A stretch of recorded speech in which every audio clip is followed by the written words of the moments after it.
Wang é um virgem fracote e perdedor que nunca teve uma namorada, por isso é zombado e ignorado por toda a sua turma. Mas assim que sua amiga de infância diz que tem uma queda por ele, todos os que o odiavam aparecem e o espancam por causa disso. Eles o jogam de uma ponte e o deixam para morrer. Enquanto Wang se afoga, ele encontra um artefato em forma de cubo brilhante no fundo do lago, e ao tocá-lo, recebe um poder inimaginável que o permite se vingar de seus agressores e dominar o mundo. Mas vamos voltar ao começo. Wang está em uma reunião escolar com seus colegas de turma, e todos estão jogando Jenga. É a vez de Shen Yao jogar, mas quando ela cruza o olhar com Wang, fica nervosa e derruba a torre. Como parte do jogo, quem derruba a torre precisa revelar um segredo, então o grupo pede que Shen Yao diga quem é seu crush. Wang começa a sorrir ao ouvir isso, e seus colegas começam a zombar dele, dizendo que não há chance de alguém como Shen Yao gostar de um figurante como ele. Mas para surpresa de todos, inclusive de Wang, Shen Yao admite que realmente gosta dele e deixa claro que não está brincando, pois o ama desde o dia em que se conheceram no ensino fundamental. Wang fica chocado, pois ouvir Shen Yao se declarar para ele é como um sonho se tornando realidade. Mas logo depois que o encontro acaba, ele é sequestrado e levado até a beira de um rio, onde está sendo espancado brutalmente. Wang nunca viu essas pessoas antes na vida, mas o líder deles, Sunjun, tem uma queda por Shen Yao, e ao descobrir que ela gosta de Wang, em vez de aceitar e seguir em frente, decide levá-lo até o rio e ameaça matá-lo. Wang reconhece Sunjun como o chefe de uma gangue notória e lembra que já tinha ouvido falar que ele costumava importunar Shen Yao, então entende o que está acontecendo, mas não tem como lutar contra tantos inimigos. Sunjun então faz uma videochamada para Shen Yao usando o celular de Wang e diz para ela olhar o estado lamentável em que seu crush está. Shen Yao fica horrorizada com o que Sunjun fez com Wang, e ele grita para que o deixem fora disso, pois não quer que ela se preocupe com ele. Mas Sunjun está decidido a fazer Shen Yao assistir à humilhação de Wang. Ele diz a Wang que ele é um fracassado total e que não tem o direito de namorar alguém tão perfeita quanto Shen Yao. Sunjun então ordena que Wang prometa nunca mais se envolver com ela. Caso contrário, ele o jogará no rio. Wang poderia se safar facilmente se fizesse essa promessa, mas ele jamais trairia Shen Yao dessa forma. Então, ele dá uma cabeçada no cara que o segura. Para o crédito de Wang, foi uma cabeçada impressionante, mas infelizmente foi tão forte que o sujeito soltou sem querer, e Wang acabou caindo no rio. Sunjun entra em pânico porque nunca teve a intenção real de matar Wang, só queria assustá-lo para que ele deixasse Shen Yao em paz. Ele começa a gritar, tentando ver se Wang está bem, mas não obtém resposta. Então Wang provavelmente morreu. Isso significa que Sunjun acabou de cometer assassinato, e ainda fez Shen Yao assistir tudo. Enquanto isso, debaixo d'água, Wang está se afogando, mas nem tenta se salvar, porque, se não pode proteger a garota que ama, não vê sentido em continuar vivendo. Enquanto sua vida passa diante de seus olhos, Wang tem uma visão de sua infância. Ele havia fugido de uma briga, e, segundo os padrões do ensino fundamental, isso arruinou completamente sua popularidade. Para piorar, ouviu duas garotas comentando que ele era um chorão. Horas se passaram, a escola esvaziou, e Wang ficou sozinho, deprimido. Eventualmente, Shen Yao sai pelo portão, mas para quando vê sentado ali. Ela pergunta o que aconteceu. Como Wang fica em silêncio, Shen Yao acha que ele esqueceu o guarda-chuva e oferece dividir o dela para irem juntos para casa. Wang recusa e diz que pode ir sozinho, mas Shen Yao lembra que ainda está chovendo e ele vai acabar ensopado. Ele admite que ela tem razão, mas diz que vai esperar a chuva passar. Shen Yao acha isso engraçado, mas então percebe um corte no braço dele e pede para ver. Wang inicialmente se recusa, mas ela insiste que só quer ajudá-lo. Por fim, ele cede, e Shen Yao coloca um curativo no machucado, depois assopra um beijo para ajudar na cicatrização. Naquele momento, Wang já tinha imaginado os próximos 50 anos da sua vida ao lado de Shen Yao. Ele agradece pela ajuda, e daquele dia em diante, os dois se tornaram praticamente inseparáveis. De volta ao presente, Wang acorda debaixo d'água e percebe uma luz vinda do fundo do rio. Ele já afundou demais para voltar à superfície, então decide ir até a luz antes de morrer. Ao chegar ao fundo, encontra um pequeno cubo brilhante. Ele o pega, e antes mesmo de entender o que está acontecendo, o cubo se ativa e entra em seu corpo. De repente, Wang sente uma dor imensa por todo o corpo, e poucos instantes depois, é teleportado para fora da água, atravessando um tipo de buraco de minhoca até parar dentro de um cubo. Quando acorda, Wang entra em pânico, ele estava se afogando segundos atrás. Fica aliviado por estar vivo, mas não faz ideia de onde está ou como chegou ali.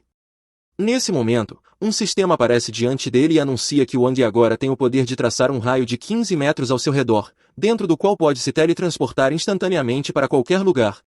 Isso não faz nenhum sentido para o Wang, já que ele não acredita que teletransporte seja real. Mas no momento seguinte, ele é teletransportado contra a vontade. Ele aparece no céu, acima do canal, e começa a surtar de novo porque está muito alto e acha que pode cair até a morte. Mas na verdade ele está flutuando, então está seguro. Depois que se acalma, olha para o chão e percebe que Sun Jun está procurando desesperadamente por ele na água, achando que pode ter matado Wong. Wong até acha engraçado, mas alguns segundos depois, é teletransportado para outro lugar. Sun Jun tem a sensação de que alguém o observava do céu, então pergunta aos subordinados se ouviram algo, mas eles acham que ele está alucinando.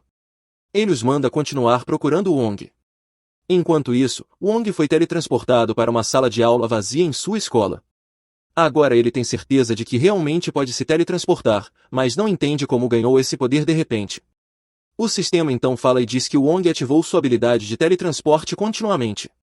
Wong começa a surtar e se preocupa por estar enlouquecendo ao ouvir vozes em sua cabeça, mas o sistema o corrige, dizendo que está em seu corpo, não em sua cabeça. Isso não é nada reconfortante, então Wong manda o sistema sair de seu corpo, mas é ignorado. O sistema avisa que alguém está se aproximando. Um funcionário está vindo em direção à sala porque ouviu um barulho estranho vindo de lá, mas ao abrir a porta só vê uma sala vazia com uma poça d'água no chão. Wong voltou para casa e decidiu tomar um banho para relaxar. Quando termina, pega seu celular, que milagrosamente ainda funciona mesmo depois de ter ido parar no fundo do rio com ele. A primeira coisa que faz é ligar para Shen Yao para avisar que está vivo. Assim que ela atende, começa a perguntar freneticamente se ele está bem. Ele diz que está tudo certo, mas ela acha que Sun Jun passou dos limites e pergunta se não deveriam denunciá-lo à polícia. Na verdade, Shen Yao devia ter chamado a polícia na hora que viu Wong cair da ponte, mas Wong diz que não é necessário. Ele conseguiu escapar sem que Sun Jun o visse, então provavelmente ele ainda está procurando o corpo de Wong no rio e se preocupando com o tempo de cadeia que pode pegar.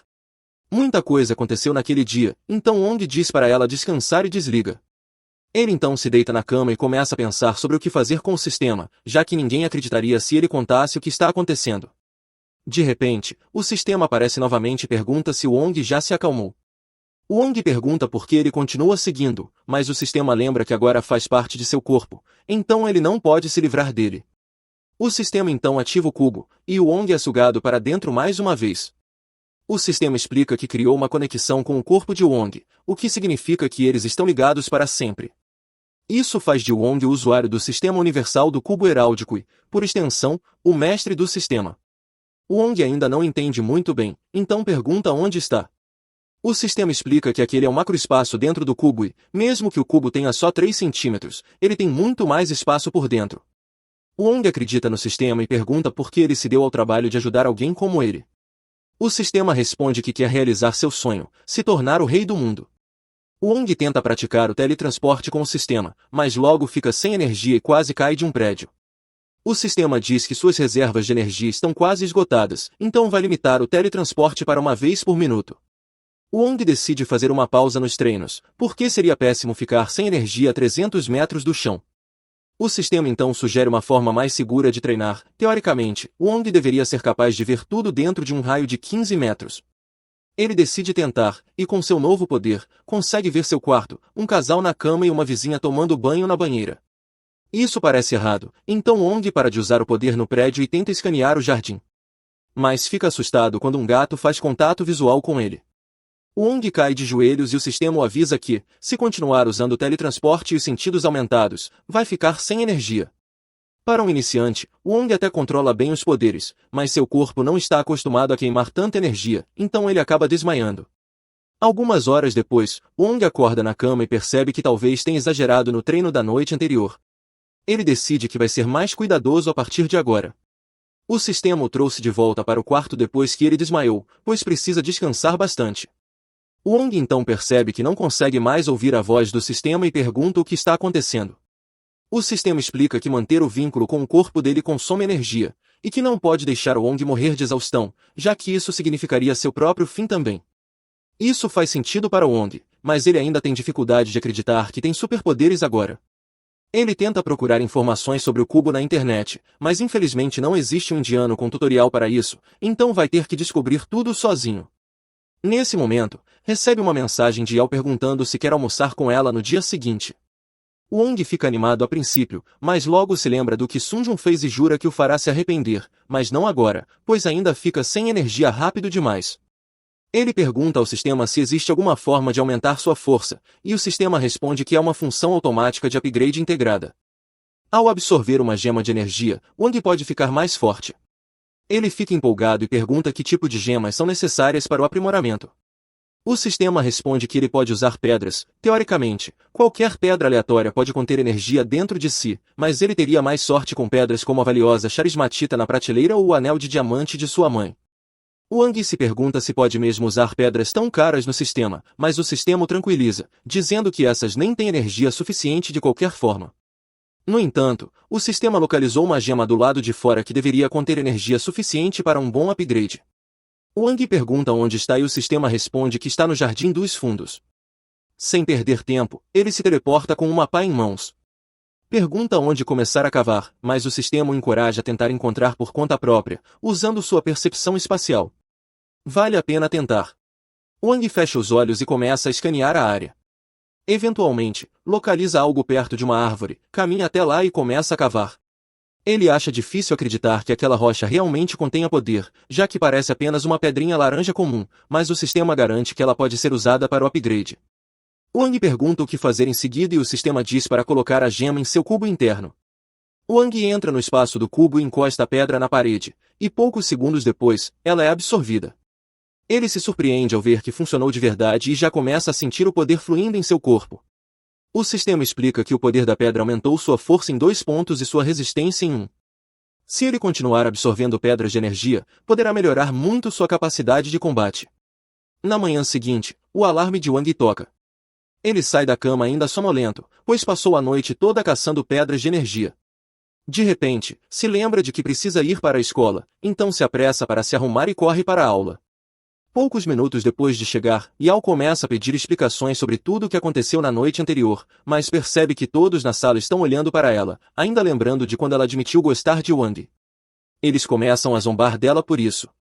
Nesse momento, há uma comoção na porta porque Sun Jun acabou de aparecer. A primeira coisa que faz é mandar um de seus subordinados chutar um cara aleatório. É evidente que Sun Jun invadiu a escola atrás de Wang. Yao fica preocupada, mas Wang pede que ela se acalme e volte ao seu lugar. Sun Jun ouviu que Wang ainda está vivo, então caminha até a frente da sala e exige saber onde ele está. Assim que menciona o nome de Wang, todos olham para ele, um bando de fofoqueiros. Wang tenta ignorar, esperando que Sun Jun vá embora por conta própria, mas ele já o viu e começa a subir as escadas. Parece que Wang não vai escapar sem lutar. Com seus novos poderes, ele provavelmente pode enfrentá-lo, mas para garantir, pergunta ao sistema se tem uma boa chance de vencer. O sistema responde que será uma vitória fácil, já que o poder de combate médio das pessoas ali é 5, enquanto o de Wang é 22. De repente, Yao tenta convencer Sun Jun a desistir, porque não quer que Wang se machuque. Mas Sun Jun apenas se aproxima dela e começa a falar mal de Wang. Yao diz para ele ir embora, mas Wang se cansa da falta de respeito. Ele se levanta e pede desculpas a Yao por deixar que Sun Jun a importunasse por tanto tempo, mas agora diz que vai resolver a situação. Sun Jun se ofende com a ideia de Wang achar que pode enfrentá-lo, então o agarra pela gola e o ameaça de morte. No entanto, Wang segura seu braço e o aperta com tanta força que Sun Jun reavalia suas decisões por um momento. Wang o avisa que, se continuar incomodando ele e Yao, não terá escolha a não ser fazê-lo se arrepender. Sun Jun ainda tenta entender que tipo de esteroide Wang tomou para estar tão forte, mas nesse momento o professor entra na sala e manda ele e seus homens saírem, pois não fazem parte da turma. Sun Jun não quer que a polícia seja chamada, então decide ir embora, mas antes sussurra no ouvido de Wang para ir até a quadra de basquete do Mar do Norte à noite, se não quiser que Yao se machuque. Em seguida, ele sai, e Yao pergunta o que foi que ele disse. Wang responde que não era importante. Coincidentemente, diz que sua cabeça começou a doer de repente e talvez precise faltar à aula hoje. Enquanto isso, na quadra de basquete, Sun Jun ainda tenta entender como Wang ficou forte o suficiente para deixá-lo com hematomas no pulso, mas conclui que deve ter sido um acaso. Não tem como ele ter malhado tanto assim. Jura que vai fazer Wang pagar por tê-lo humilhado daquela forma. Pouco tempo depois, Wang chega à quadra exigindo saber onde Sun Jun está. Ele o encontra sentado no topo das arquibancadas e Sunjun começa a rir, dizendo que Wang não pode mais escapar e não tem chance de ganhar a luta, já que nunca planejou um combate 1 contra 1. Ele vai atacar Wang com toda a sua gangue. O sistema avisa Wang que a situação pode estar feia, pois há 13 inimigos ali. Mesmo assim, Wang ainda confia em seus poderes e pergunta ao sistema quais são suas chances de vitória. Para seu horror, o sistema responde que ele tem apenas 20% de chance de ganhar. Wang de repente não se sente tão confiante, e Sunjun percebe isso, começando a zombar ainda mais. Ele reúne todos os seus homens, que se posicionam diante de Wang, mas antes de começar a surra, diz que vai dar uma última chance para Wang se desculpar e implorar por misericórdia. No entanto, Wang começa a insultar Sunjun e sua gangue da cidade do norte. Por estar com medo de enfrentá-lo cara a cara, Wang tenta provocar Sunjun para que ele lute sozinho, assim aumentando suas chances de vitória. Sunjun percebe isso, mas não consegue ignorar o insulto e se prepara para atacar Wang. No entanto, antes que ele possa fazer algo, um de seus subordinados se adianta e diz que lutará contra Wang no lugar dele. Esse é Kang, o lutador mais forte da gangue de Sunjun, e todos têm certeza de que Wang não tem chance contra ele.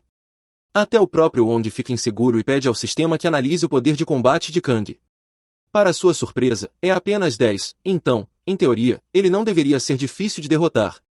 Kang pega uma bola de basquete e se prepara para arremessá-la contra Wang, mas o sistema o alerta e ele consegue desviar a tempo. Kang tenta acertar um soco, mas Wang desvia e se defende como um verdadeiro lutador profissional.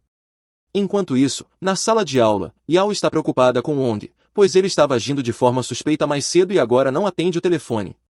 Decidida a fazer algo, ela sai para procurá-lo. De volta à academia, Kang ainda não conseguiu acertar um único golpe em Wang e está começando a se cansar. Wang só precisa aplicar o golpe final agora. Kang investe contra Wang novamente, mas ele é muito rápido e consegue agarrar a perna de Kang. A partir daí, é fim de jogo. Wang o atinge com um soco elétrico e o lança contra a parede. Os outros membros da gangue não acreditam que Kang tenha sido derrotado por um ninguém como Wang, e perguntam a Sunjun o que fazer. Sunjun apenas ri e grita que, mesmo que Wang tenha vencido Kang, ainda são muitos contra ele, então não há como ele ganhar. Wang pergunta ao sistema se suas chances de vitória aumentaram, e com Kang fora de combate, há um oponente a menos, mas suas chances ainda são de apenas 30%. Sem outra escolha, Wang se posiciona para lutar contra todos ao mesmo tempo. Ele começa a desviar dos ataques, mas não consegue acompanhar todos, e acaba levando um chute por trás. Sentindo-se ofendido, ele se vira e acerta um chute tão poderoso que apaga a linhagem futura do agressor, jogando na frente de Sunjun. Preocupado, Sunjun ordena que todos cerquem Wang imediatamente. Sem deixar-se encurralar, Wang salta para as arquibancadas, criando distância. Ele então desce e derruba um adversário com uma rasteira, mas acaba sendo agarrado por trás. Wang tenta se livrar, mas acaba levando um chute no estômago e vai ao chão. A dor é grande, mas ele se levanta, determinado a não ser pego de surpresa novamente. No início, ele é sobrecarregado pelos ataques em grupo, mas agora consegue prever os ataques furtivos. Ele desvia e agarra a perna de quem o chutou antes, girando o inimigo e arremessando diretamente no rosto de Sunjun. Neste momento, Sunjun começa a perceber o quão assustadora é a força de Wang. Wang se aproxima de Sunjun, mas o sistema o alerta de que sua energia está quase esgotada. Ele não teria chance contra Sunjun nesse estado, mas mesmo sendo um blefe, Wang quer assustá-lo o suficiente para que nunca mais cause problemas para Yao. De repente, o chefe da gangue da cidade sul aparece, apenas para zombar de Sunjun e da gangue da cidade norte por perderem uma luta para um único cara. Ele diz que se Sunjun não consegue derrotar uma pessoa, não tem direito de se chamar de chefe da gangue do norte e deveria desistir. Wang o interrompe no meio da frase. Ele percebe que há uma rivalidade entre as gangues do norte e do sul, mas isso não tem nada a ver com ele, então não quer se envolver. No entanto, mesmo sem conhecer o Wang e sem saber por que ele estava lutando contra Sunjun, o chefe do sul ordena que seus subordinados espanquem o Wang, só para provar um ponto. O sistema avisa Wang que, com seus níveis de energia atuais, ele não tem chance em uma luta direta, então precisa fugir para salvar sua vida. Wang pede ao sistema para teleportá-lo, mas como está com pouca energia, precisa esperar o tempo de recarga. Ele continua correndo até chegar ao lado da escada. Assim que o tempo termina, ele se teleporta e, como primeira ação, apaga todas as luzes do ginásio. Enquanto todos tropeçam no escuro, Wang se teleporta atrás deles. Após encarar o chefe do sul nos olhos, ele o derruba com força no chão e começa a derrotar cada um dos membros da gangue do sul. Quando as luzes se acendem, Wong é o único ainda de pé. Sung-jun agora está ainda mais aterrorizado. De repente, eles ouvem alguém gritando do lado de fora do ginásio, e Yao chamou a polícia, preocupada com Wong. Os policiais tentam arrombar as portas, e Yao implora para que se apressarem, pois seu amigo pode estar em perigo. Wong não conseguirá sair sem ser visto e não quer se meter em problemas por ter lutado, então precisa agir rápido. Ele olha para Sung-jun e se teleporta bem na frente dele. Assustado, Sung-jun se ajoelha e começa a implorar por perdão. Isso dá a Wong uma ideia, ele diz que o perdoará, mas com uma condição. Quando os policiais finalmente arrombam a porta, vem Sung-jun segurando Wong pela gola e fingindo dar um soco nele. Com isso, Sung-jun e o chefe da gangue do sul acabam punidos por iniciarem uma briga em grupo no ginásio, enquanto Wong sai completamente ileso, tendo convencido os policiais de que era apenas um espectador inocente pego no fogo cruzado. Ele também faz Sung-jun prometer que nunca mais incomodará Yao. Problema resolvido, mas a luta fez Wong perceber os limites de seu poder, então ele decide que precisa ficar mais forte o quanto antes. E, para isso, precisa encontrar mais gemas de poder. Wang entra em uma joalheria procurando por pedras preciosas, mas logo percebe que está quebrado demais para comprar qualquer coisa. Ele também não quer roubá-las. Por um momento, cogita encontrar uma Sugar Mummy para bancar os gastos, mas decide que não vale a pena. Então, Wang resolve procurar pedras de energia na natureza. Ele se equipa com vários itens e parte para a cadeia de montanhas mais próxima em busca dessas pedras. De fato, encontra algumas. Uma está sob uma pedra gigante, outra no fundo de um lago e uma terceira a 15 metros de profundidade no subsolo. Não há como ele conseguir pegá-las sozinho. Nesse momento, o sistema alerta Wang sobre uma caverna subterrânea rica em energia das pedras de poder. Curioso, ele tenta se teletransportar para dentro da caverna, mas não consegue, mesmo estando dentro do alcance. O sistema explica que se a área estiver completamente selada, o teletransporte é impossível, ele precisaria de ao menos uma fenda de 1 centímetro para conseguir entrar. Como Wang não tem força para cavar até lá, ele pensa em outra alternativa, se ele encontrar uma fenda próxima, talvez possa acessar a caverna por ali. Ele então decide investigar o lago, imaginando que a água deve ter corroído parte do solo. Depois de escanear o local, encontra uma pequena abertura e consegue se teletransportar para dentro da caverna. Porém, ao chegar lá, escorrega no chão liso e cai. Ele pega sua lanterna e começa a explorar, mas tudo o que encontra é um sapo aleatório. De repente, o sistema informa que detectou pedras de poder bem à sua frente, só que tudo que Wang vê é uma parede. Frustrado com todo o esforço que teve para chegar ali sem resultado, ele está prestes a desistir, até que sente uma brisa no rosto. Se há vento, deve haver uma abertura. Ele rapidamente encontra uma fenda e se teletransporta novamente. Dessa vez, ele aparece em uma nova seção da caverna. Dá alguns passos, mas quase cai de um penhasco por não estar prestando atenção. Consegue se salvar, mas sua lanterna cai e se perde. Decide então descansar um pouco e tentar localizar as pedras antes de seguir. No entanto, Wang não está sozinho. Ele avista as pedras agrupadas do outro lado da caverna, mas elas estão fora do alcance do seu teletransporte. Enquanto tenta descobrir como alcançá-las, uma enorme cobra se aproxima por trás. Antes que ela consiga atacá-lo, Wang se teletransporta de pedra em pedra, fugindo no último segundo. Ainda sem perceber a presença da cobra, ele decide caminhar enquanto espera o tempo de recarga do teletransporte. Eventualmente, ele chega perto o suficiente para o sistema identificar 12 pedras de poder, o que o deixa animado. O problema é que as plataformas ao redor das pedras são extremamente estreitas. Sem saber que a cobra ainda está atrás dele, Wang hesita em se teletransportar, com medo de cair. Mas como não há outra maneira, ele se teletransporta no último instante, escapando da mordida da cobra, e se agarra desesperadamente a uma rocha. Agora perto o bastante das pedras, ele amarra uma corda em si mesmo por segurança e começa a minerá-las. Após extrair a primeira pedra, Wang fica incrivelmente feliz, mas quando tenta pegar a segunda pedra, sua mão escorrega e ele acaba deixando a pedra cair até o fundo da caverna. Não pode perder essa pedra, então tenta usar sua percepção espacial para localizá-la, mas, para seu horror, ele sente algo gigantesco muito perto dele. A cobra tenta mordê-lo, e Wang escorrega, caindo da borda do pilar, fazendo com que a cobra o siga. Felizmente, a corda que Wang amarrar em sua cintura o impede de cair completamente, fazendo com que a cobra erre o alvo e caia na água. No entanto, momentos depois, a corda se rompe, e Wang acaba caindo na água também. Agora, ele corre o risco de se afogar, mas a cobra ainda está tentando comê-lo. Wang pega sua pá e tenta afastar a cobra, mas a pá não faz nada. A cobra o captura e começa a apertá-lo, sufocando. Wang pede ao sistema para teletransportá-lo para a dimensão Qi, mas o sistema responde que não pode fazer isso enquanto a cobra ainda o segura. Como último recurso, Wang enfia a pá na cobra, forçando-a a soltá-lo. A cobra o solta, mas Wang já está desmaiado por falta de ar. O sistema então o teletransporta automaticamente para a dimensão Qi. Quando Wang recobra a consciência, ele diz ao sistema que vai fundir todas as pedras que acabou de coletar. O sistema confirma que isso é uma opção, mas informa a Wang que há uma forma melhor de fazer isso. Atualmente, Wang tem 11 pedras de poder elementares, mas elas podem ser sintetizadas em uma pedra de poder avançada, o que lhe concederá muito mais poder. Wang, obviamente, deseja pedra de poder avançada, mas o sistema avisa que levará 4 dias para sintetizar as pedras em uma de poder avançado. Porém, eles não têm esse tempo, então o sistema sugere que Wang sintetize 9 das pedras e use 2 delas imediatamente para poder lutar contra a cobra. Depois de absorver as 2 pedras elementares, Wang se teletransporta de volta para fora da dimensão Qi, e a cobra imediatamente o ataca novamente. Dessa vez, Wang bloqueia facilmente o ataque da cobra e a mata instantaneamente. Wang fica desapontado por a luta ter sido tão fácil, já que esperava mais desafio, mas fica grato pela vitória sem complicações.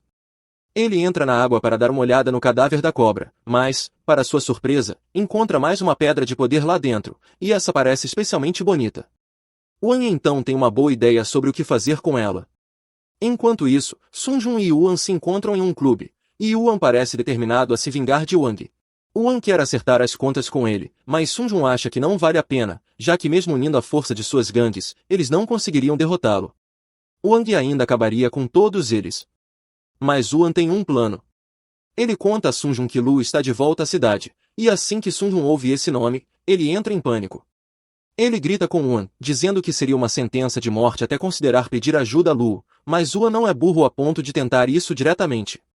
No entanto, ele é burro o suficiente para acreditar que pode manipular Lu para se livrar de Wang por eles.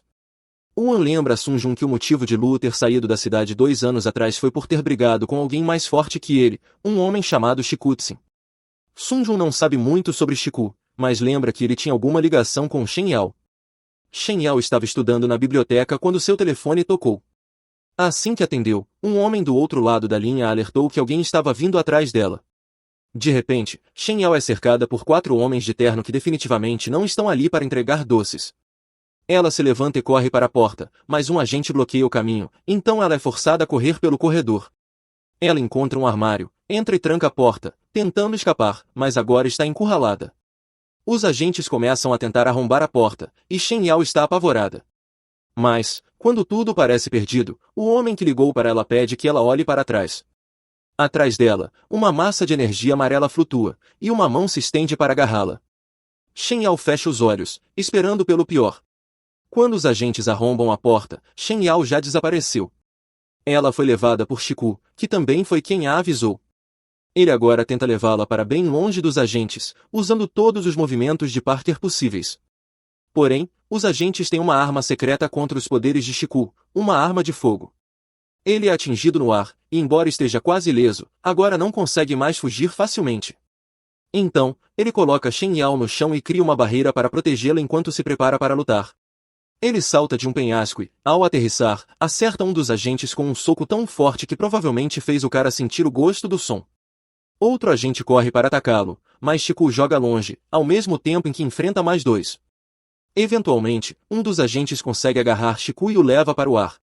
Após uma breve briga, os agentes o arremessam contra um prédio, mas quando a poeira baixa, os 3 agentes aliados estão desacordados, e Shiku está perfeitamente bem, embora provavelmente umas 10 pessoas inocentes tenham morrido naquele prédio. Um agente ainda está de pé, então Shiku flutua para fora dos escombros e tira o casaco, indicando que agora a luta vai ficar séria. O agente, impaciente, decide apelar e levanta um segundo prédio para usar como projétil. As pessoas naquele prédio provavelmente estão se arrependendo de não terem ligado dizendo que estavam doentes naquele dia. O agente lança o prédio contra Shiku, mas ele o segura com seus poderes, desmonta a estrutura e arremessa os blocos de volta. O agente tenta se defender, mas Shiku comprime os blocos até que ocorra uma explosão massiva, que os envia para uma versão espelhada do mundo. Shiku fica frustrado com isso, pois agora terá mais dor de cabeça, e ainda precisa lidar com o agente. Este puxa sua arma e a aponta para Shiku, o que é um tanto ridículo, considerando que ele acabou de segurar um prédio. Mas de qualquer forma, a arma não funciona nessa dimensão.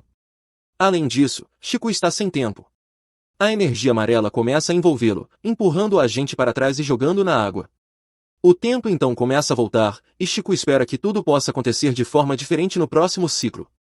Eventualmente, tudo volta ao normal, e Shen Yao acorda em sua mesa na biblioteca. Ela não se lembra de nada do que aconteceu. Ao seu lado está um Wang mais jovem, pedindo ajuda com a lição de matemática. Já no presente, Wang continua explicando o seu plano.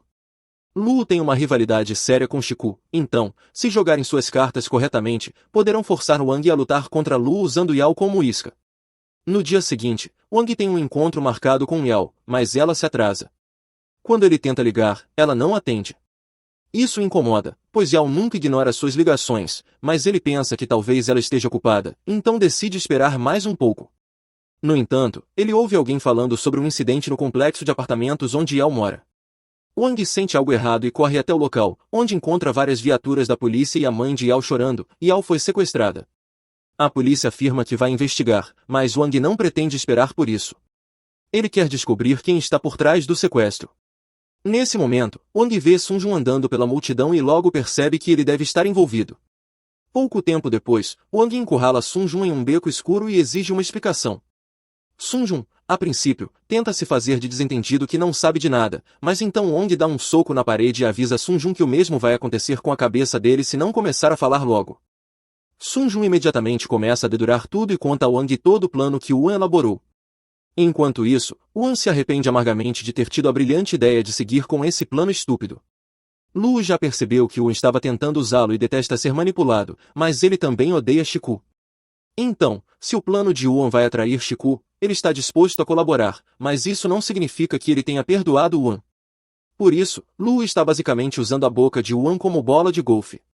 Sheno está amarrada num canto da sala, apavorada depois de ver o que Lu fez com Wan, e tenta evitar contato visual. Mas então ele vai direto até ela e diz que vai fazer algumas perguntas e que é melhor ela não mentir, porque ele não teria problemas em reorganizar o rosto dela como fez com Wan. Ele pergunta qual a relação dela com Chiku, mas Yao honestamente nunca ouviu falar desse cara antes. Lu não acredita, já que eles têm registros de Chiku arriscando a vida contra homens extraordinários só para salvá-la, então não é possível que ela não saiba quem ele é. É possível que Chiku tenha salvo ela sem revelar sua identidade, então talvez ela realmente não saiba quem ele é. Mas uma coisa é certa, Chiku sabe muito bem quem Yao é e claramente se importa com ela, então é estranho que ele ainda não tenha aparecido para salvá-la, mesmo depois do sequestro. Mesmo que Chiku apareça, o mordomo não tem certeza se Lu conseguiria vencê-lo com as forças atuais. Lu acha essa dúvida absurda, já que gastou uma fortuna contratando vários lutadores profissionais para sua vingança. Ainda assim, ninguém sabe o quão forte Chiku realmente é, então o mordomo acha que não seria sábio machucar Yao até terem um plano claro contra ele. Lu entende o raciocínio e decide deixá-lo em paz por enquanto, saindo da sala.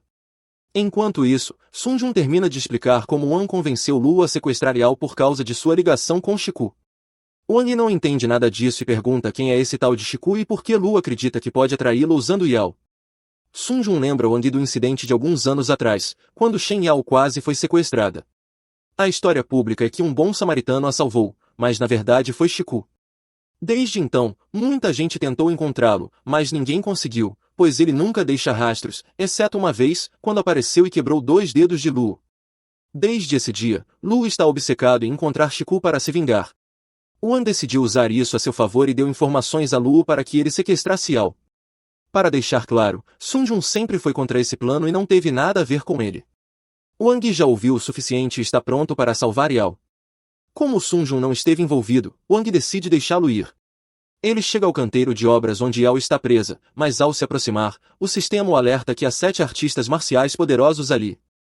Wang percebe que a situação pode ser complicada e pergunta ao sistema se o processamento da gema avançada já foi concluído, mas ainda levará 30 minutos para ser sintetizada. Wang poderia esperar pelo aumento de poder, mas não sabe se Yao está segura, então não pode perder tempo. Ao se aproximar do prédio, Lu e sua equipe o veem. Embora Wang não seja Chiku, Lu acha que será divertido atormentá-lo e ordena que seus lutadores lidem com ele, mas só um por vez, já que atacá-lo em grupo não teria graça. Wang se aproxima do portão e está prestes a quebrar o cadeado, mas é impedido por um artista marcial chamado Pablo. Ele avisa Wang que o cadeado é protegido por uma barreira sobrenatural e que, se ele tentar quebrá-lo à força, sofrerá um forte efeito rebote e pode morrer. Wang então pede que ele entregue a chave, mas Pablo se recusa. Ele recebeu ordens para matar qualquer um que tente subir. Está oferecendo a Wang a chance de recuar e ir embora. No entanto, Wang não tem intenção de abandonar Yaoi. Se Pablo vai tentar impedi-lo, ele terá que enfrentá-lo. Segundo o sistema, Pablo tem um nível de poder 52, enquanto Wang ainda está no nível 50, o que o coloca em desvantagem. Pablo dá o primeiro soco, que teria sido fatal, mas Wang consegue desviar a tempo e acerta um chute no rosto dele. No entanto, não causa nenhum dano. Pablo é mais forte e resistente que Wang, então, mesmo que Wang seja um pouco mais rápido, ele não conseguiria causar danos sérios com os punhos. Mas Wang percebe que isso é uma briga de rua, então, quando Pablo parte para cima de novo, Wang teleporta um martelo próximo para sua mão e afunda o crânio dele com um golpe certeiro. Com Pablo tirando uma soneca possivelmente eterna, Wang pega a chave e sobe para o próximo andar. Enquanto corre pelas escadas, o sistema o avisa que o próximo oponente tem nível de poder 75, mas Wang não hesita e invade o cômodo. Assim que entra, percebe que todas as luzes estão apagadas, o ambiente está completamente escuro. O artista marcial deste andar, Lee, é um assassino que domina a técnica de apagar sua presença em locais escuros. Todos os pontos de status dele foram investidos em furtividade, o que significa que ele poderia se aproximar silenciosamente de Wang e matá-lo antes mesmo que ele percebesse o que está acontecendo, ou pelo menos seria assim, se Wang não tivesse consciência espacial. Wang sabe exatamente onde Lee está. Então, quando Lee tenta atacá-lo por trás, Wang saca um taco do inventário e acerta Lee direto nas partes baixas. Dois artistas marciais no andar de cima vinham observando Wang subir os andares e ficam surpresos com a facilidade com que ele os venceu. Mas o próximo oponente será Belvol, e um dos homens não acredita que Wang tenha chance. Ele prevê que Belvol o esmagará em apenas alguns segundos. Porém, se por algum milagre Wang conseguir derrotá-lo, ele terá que enfrentá-los, o que anima especialmente a garota. Wang finalmente chega ao andar seguinte, onde Belvol está parado de costas, esperando por ele. Ele se prepara para fazer um discurso sobre como é impressionante que Wang tenha chegado tão longe, mas Wang ignora a cena e tenta acertá-lo com um taco de imediato. No entanto, Belvol agarra o taco e arremessa Wang no chão com força. Esse único golpe tirou todo o ar dos pulmões de Wang, e ele percebe que, do jeito que está, não tem nenhuma chance contra Belvol. Felizmente, o sistema informa que a joia avançada está quase totalmente processada, então ele só precisa sobreviver por 1 minuto para receber o aumento de atributos. Só que isso vai ser muito mais difícil do que ele imaginava, porque Belvol começa a aplicar uma sequência de golpes em Wang, que não consegue fazer nada para se defender. Wang tenta chutar Belvol, mas se aproximar dele foi um erro. Belvol agarra sua perna, quebra seu braço e depois o soca com tanta força que o arremessa através de uma pilastra. Wang teria morrido nesse momento, mas exatamente 1 minuto se passa, e o sistema inicia a integração do poder da joia avançada. Isso cura o corpo de Wang e aumenta todos os seus atributos, deixando-o pronto para retomar a luta, mas agora, com a balança pendendo a seu favor. Wang se levanta, e Belvol se prepara para mais uma rodada de combate, mas com um único soco Wang o lança voando do outro lado da sala. Esse golpe faz Belvol questionar tudo pelo que trabalhou, pois não acredita que um guerreiro de nível C como ele possa perder para um garoto qualquer. Mas esse garoto qualquer continua o ataque e acerta Belvol com um flash negro, jogando direto através da parede. Lu, que vinha assistindo tudo pelas câmeras, fica furioso ao ver que os artistas marciais altamente treinados que ele contratou estão perdendo para um moleque que ele nunca nem ouviu falar. Talvez tivesse sido melhor fazer todos atacarem Wang ao mesmo tempo, afinal. Mas o mordomo tranquiliza, dizendo que os próximos 2 artistas marciais com certeza o derrotarão. Eles são da Aliança das 1000 Artes Marciais, e é seguro dizer que são profissionais de verdade. Os milhões de pedras são uma força a ser reconhecida. A garota, inclusive, é ainda mais assustadora do que o rapaz. Desde que chegou, ela usa um bracelete de restrição para limitar seus poderes, e se o remover, ninguém sabe o nível de destruição que ela poderia causar. Wang agora sobe a escadaria para alcançar o próximo andar, mas o sistema o alerta que sua frequência cardíaca está disparando e ele está sob intenso estresse psicológico. Wang está bem ciente disso, e o motivo do estresse é que ele consegue sentir a aura aterrorizante vinda das pessoas no andar seguinte. Ainda assim, não importa o que aconteça, ele precisa continuar, ele precisa salvar Yao. Wang sobe para o próximo andar e, assim que entra na sala, é confrontado por Stone e Ki. Ela está empolgada por Wang finalmente ter chegado e imediatamente pega um scanner de energia para verificar o quão forte ele é. No entanto, para sua surpresa, o scanner indica que Wang possui uma frequência F de 0. Seja lá o que isso signifique, ele não é um super-humano, ao menos não pelos padrões de frequência EF. Enquanto isso, Stone analisa as filmagens das lutas anteriores de Wang e percebe que ele também não parece ser um cultivador, já que não possui energia interna. A única técnica de luta que ele parece dominar é o esquerda, direita, boa noite. Wang está lutando apenas com força física pura. Com isso, que acredita que ele deve ser um refinador corporal, e agora está ainda mais empolgada, pois derrotar um refinador corporal com certeza aumentará seu poder. Wang não tem a menor ideia do que está acontecendo, mas após que recuperar a compostura, ela se desculpa por ter sido tão rude e se apresenta adequadamente. Diz que seu nome é Kijilin, mas que ele pode chamá-la de querida, se quiser. Wang ainda não entende por que ela está tão animada para conhecê-lo, mas como ela se apresentou, ele faz o mesmo e aperta sua mão. No entanto, isso foi um erro, pois que agarra sua mão com força para que ele não possa escapar. E enquanto Wang estava distraído com os lábios dela, ela o acerta com um soco bem no rosto. Wang acredita em igualdade de direitos e também de socos, então revida com o percutem-que como vingança. Infelizmente, ela gosta desse tipo de coisa, então ser socada apenas a deixou mais animada. Wang quer distância desse nível de loucura, então puxa sua mão de volta e a chama de pervertida. Ela não nega as acusações, mas quer continuar se divertindo com Wang. Então ela avança sobre ele e começa a socá-lo repetidamente no abdômen. Wang tenta impedi-la puxando o cabelo dela, mas então ela solta um mais forte, papai, e o pega de surpresa, conseguindo chutá-lo para o outro lado da sala. Ela começa a se aproximar com um olhar malicioso, e Stone avisa Wang que ele não é páreo para aqui, que é melhor começar a rezar antes que ela o mate. Porém, que nem lhe dá tempo de responder antes de aplicar um chute lateral que o arremessa contra um pilar. Esse último golpe o deixa sem fôlego, mas quando ele olha para aqui, ela parece estar zombando dele, provocando-o para lutar de volta. Então ele se levanta e decide lutar com tudo que tem. Wang acerta que bem no rosto, e mesmo com sangue escorrendo do nariz, ela continua sorrindo, ela adora a dor. Ela o incentiva a continuar e, para motivá-lo, começa a atacar de novo. Wang não tem escolha a não ser desferir uma sequência de golpes nela, um combo de esquerda e direita repetidamente, e ela aproveita cada segundo disso. Que já costuma ser estranha, mas está agindo mais esquisita do que o normal, e isso começa a preocupar Stone. Quando Wang termina de socá-la, ela diz estar desapontada por isso ser tudo o que ele tem. Em seguida, ela o derruba com um chute giratório. Ela está prestes a ativar seus poderes, mas Stone a impede, dizendo que é muito perigoso fazer isso ali. No entanto, ela ignora o aviso, pois se consumir a energia de Wang, ficará muito mais forte, e ela precisa desse poder para garantir que ela e Stone possam ser livres juntos. Que salta e arranha o braço de Wang com suas garras, e ele não consegue se defender a tempo. Agora ele está sangrando. Ele recua para criar distância, mas logo perde a visão de que aproveita para se aproximar sorrateiramente. E continua com suas bizarrices. Ela agarra o braço de Wang e começa a lamber o sangue dele.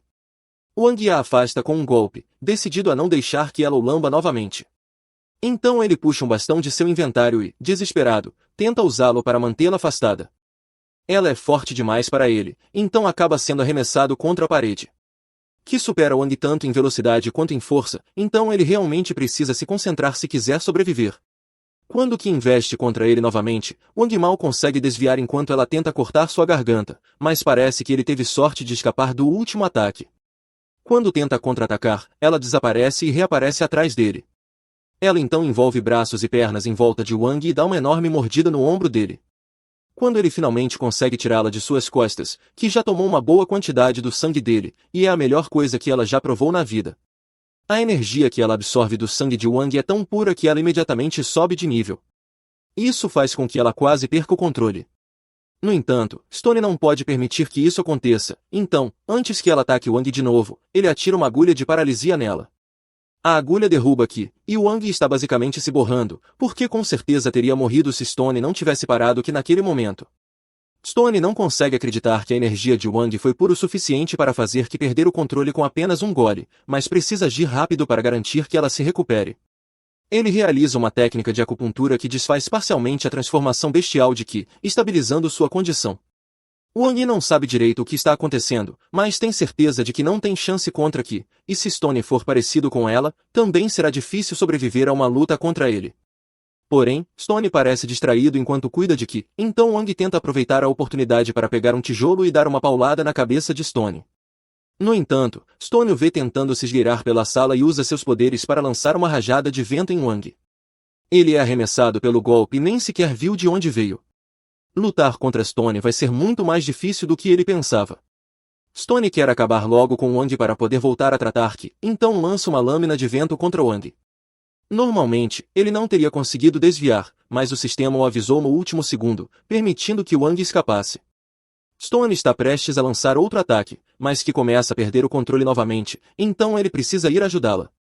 Ele não consegue lidar com Wang e tratar Ki ao mesmo tempo, então diz para Wang simplesmente ir salvar seu amigo.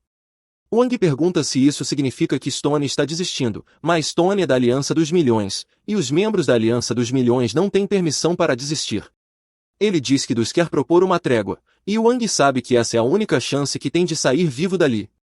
Mas não há garantia de que Stone não vai atacá-lo assim que ele baixar a guarda, então precisa blefar um pouco. Ele diz a Stone que, se ele não admitir derrota, então significa que ainda precisam continuar lutando. E Stone sabe que com certeza conseguiria derrotar Wang, mas não pode se dar ao luxo de se afastar de Ki agora. Ele tira uma moeda do bolso e explica que aquilo é uma moeda do milhão, o maior símbolo de honra que um membro da Aliança dos Milhões pode ter. Ele faz um corte no dedo e deixa uma gota de sangue cair sobre a moeda. Com isso, ele jura um juramento de sangue. Ele promete que não vai mais atacar Wang se ele aceitar a trégua. E se Stone quebrar esse juramento por qualquer motivo, ele se transformará em pó imediatamente. Um juramento de sangue é algo muito sério, então Wang sabe que pode confiar na palavra de Stone, mas ainda assim, grava um vídeo como precaução. Só por diversão, Wang realmente está começando a irritar Stone, mas como ele já havia feito o juramento, não pode fazer nada. Ele apenas entrega a moeda para Wang e manda ele ir embora logo. Mas, antes de sair, Wang faz questão de jogar na cara de Stone o fato de ele ter sido forçado a aceitar uma trégua com alguém como ele. Em seguida, Wang vai embora. Então, Stone liga para uma de suas aliadas para informá-la do que aconteceu. Ele diz a Misha que está cancelando a missão de treinamento atual, o que a surpreende. Ela pergunta se algo ruim aconteceu, e Stone explica que Kui sofreu um pequeno acidente e está inconsciente no momento. Ele não pode explicar os detalhes por telefone, então pede para Misha se encontrar com ele o quanto antes. No entanto, de repente, a comunicação com Misha fica em silêncio. Stone começa a chamá-la para ver se ela está bem, mas Misha está inconsciente em um telhado, tendo sido atacada por Shiku. Enquanto isso, de volta ao canteiro de obras, Lu já havia parado de prestar atenção nas imagens de vigilância fazia um tempo, achando que não havia chance de Wong vencer Stone e Kui. Mas então, seu último assassino, Shu, se levanta e começa a caminhar em direção à escada. Lu pergunta o que ele está fazendo, e Shu explica que todos os outros assassinos foram derrotados, então ele vai se juntar à diversão. Ao ouvir isso, Lu começa a entrar em pânico, pois acredita que o único forte o bastante para passar por Stone e Kui seria Shiku. Ele pergunta ao mordomo se o que Shu disse é verdade, e o mordomo confirma que todos os assassinos foram derrotados. Mas o responsável por isso não foi Shiku, foi Wong. E tecnicamente, ele não derrotou Stone e Kui, apenas fez uma trégua com eles. Independentemente de como ele conseguiu isso, o mordomo diz a Lu que é arriscado demais continuar com o plano de atrair Shiku, então insta a evacuar o quanto antes. Mas Lu se recusa, pois acha que isso faria parecer um covarde. Ele se vira para Shu e pergunta se ele ainda pode ajudar a cumprir a missão, oferecendo até pagar o triplo do valor original. Shu, no entanto, se sente insultado por Lu achar que pode controlá-lo com dinheiro. Então, ele faz seu fantoche lançar um corte de energia em direção a Lu. O mordomo de Lu é rápido bastante para bloquear o ataque antes que ele seja decapitado, mas foi apenas um tiro de advertência. O mordomo então avisa Lu para não irritar Shu novamente, dizendo que não será capaz de salvá-lo da próxima vez.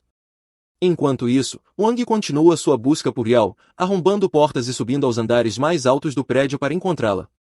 Ele se lembra de que o cubo havia detectado 7 inimigos no edifício, então apenas 2 deveriam restar agora. Ele está paranoico com a possibilidade de encontrá-los desprevenido, até mesmo o som de ratos correndo é o suficiente para deixá-lo em alerta. O cubo informa que um dos oponentes desapareceu de repente, restando apenas um. Nesse momento, Wang sente que está sendo observado. Ele se vira em choque e encontra Mushin e seu fantoche, Shan, observando de um ponto alto.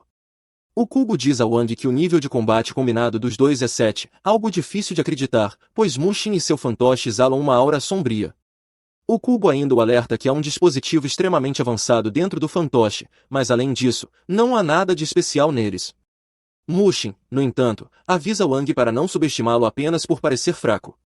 Ele libera seu poder e dá um chute giratório que lança Wang longe. Enquanto tenta processar o que acabou de acontecer, Wang vê Mushin se aproximar, transformando sua energia espiritual em um talismã. Ele afirma que os dois são completamente opostos. Wang confia apenas na força bruta, enquanto ele depende exclusivamente de suas técnicas.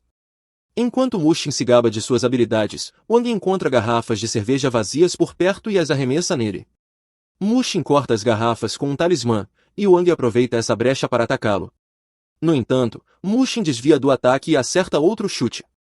Wang continua atacando sem parar, mas Mushin é mais habilidoso e o repele com facilidade. Wang então chuta poeira nos olhos dele, cegando-o temporariamente, e o atinge com uma sequência rápida de golpes. Mesmo com os ataques intensos, Mushin sobrevive, e uma pequena garrafa reluzente cai de sua camisa. Wang não dá tempo para ele respirar. Mushin tenta fugir fazendo parkour pelo prédio, mas é inútil. Wang continua pressionando com socos e chutes, até quebrar a garrafinha de colírio que Mushin tentava usar. Após alguns segundos em desvantagem, Mushin retoma o controle da situação, cola um talismã no peito de Wang e o soca, lançando-o para longe. Agora é a vez dele atacar. Ele soca Wang através de uma parede e envia seu fantoche atrás dele. Wang se surpreende com a velocidade do fantoche, que se move como flash, disparando projéteis de energia espiritual como uma metralhadora. Wang leva alguns golpes, mas logo domina a situação, desviando e rebatendo os tiros. Ele avança direto no fantoche e o soca com toda a sua força. Porém, enquanto Wang estava totalmente focado no fantoche, Mushin já havia se posicionado atrás dele. Ele salta para aplicar um soco estilo Superman com toda a sua energia, mas Wang também está pronto para isso. Os dois trocam golpes, e quando a poeira baixa, Wang cospe sangue em um giro completo de 360 graus. Mushin ri, confiante de que venceu. Mas então percebe que Wang agarrou seu cabelo. Mushin entra em pânico e começa a gritar desesperadamente enquanto tenta se soltar. Mas agora é a vez de Wang agir como um pervertido, segurando-o com um sorriso estranho. Mushin tenta dar um tapa nele, mas acaba machucando apenas suas próprias mãos. Wang cospe em sua mão antes de desferir um tapa monumental nele. No entanto, sua confiança começa a desaparecer quando percebe que Mushin não era mais forte que um humano comum. Seu soco com força total deveria ter enviado o adversário direto para o outro mundo. Mesmo assim, Mushin ainda está vivo, mesmo com ferimentos sérios e um buraco careca na cabeça. Ele se levanta, enquanto um talismã ao redor de seu corpo se quebra. Wang fica chocado, e Mushin declara que não será derrotado por apenas um soco. Ele decide liberar todo o seu poder, seus cabelos ficam brancos e uma aura sombria emana de seu corpo. Wang nem tem tempo de processar o que está acontecendo antes de Mushin avançar em velocidade absurda e o atingir com uma sequência devastadora de golpes.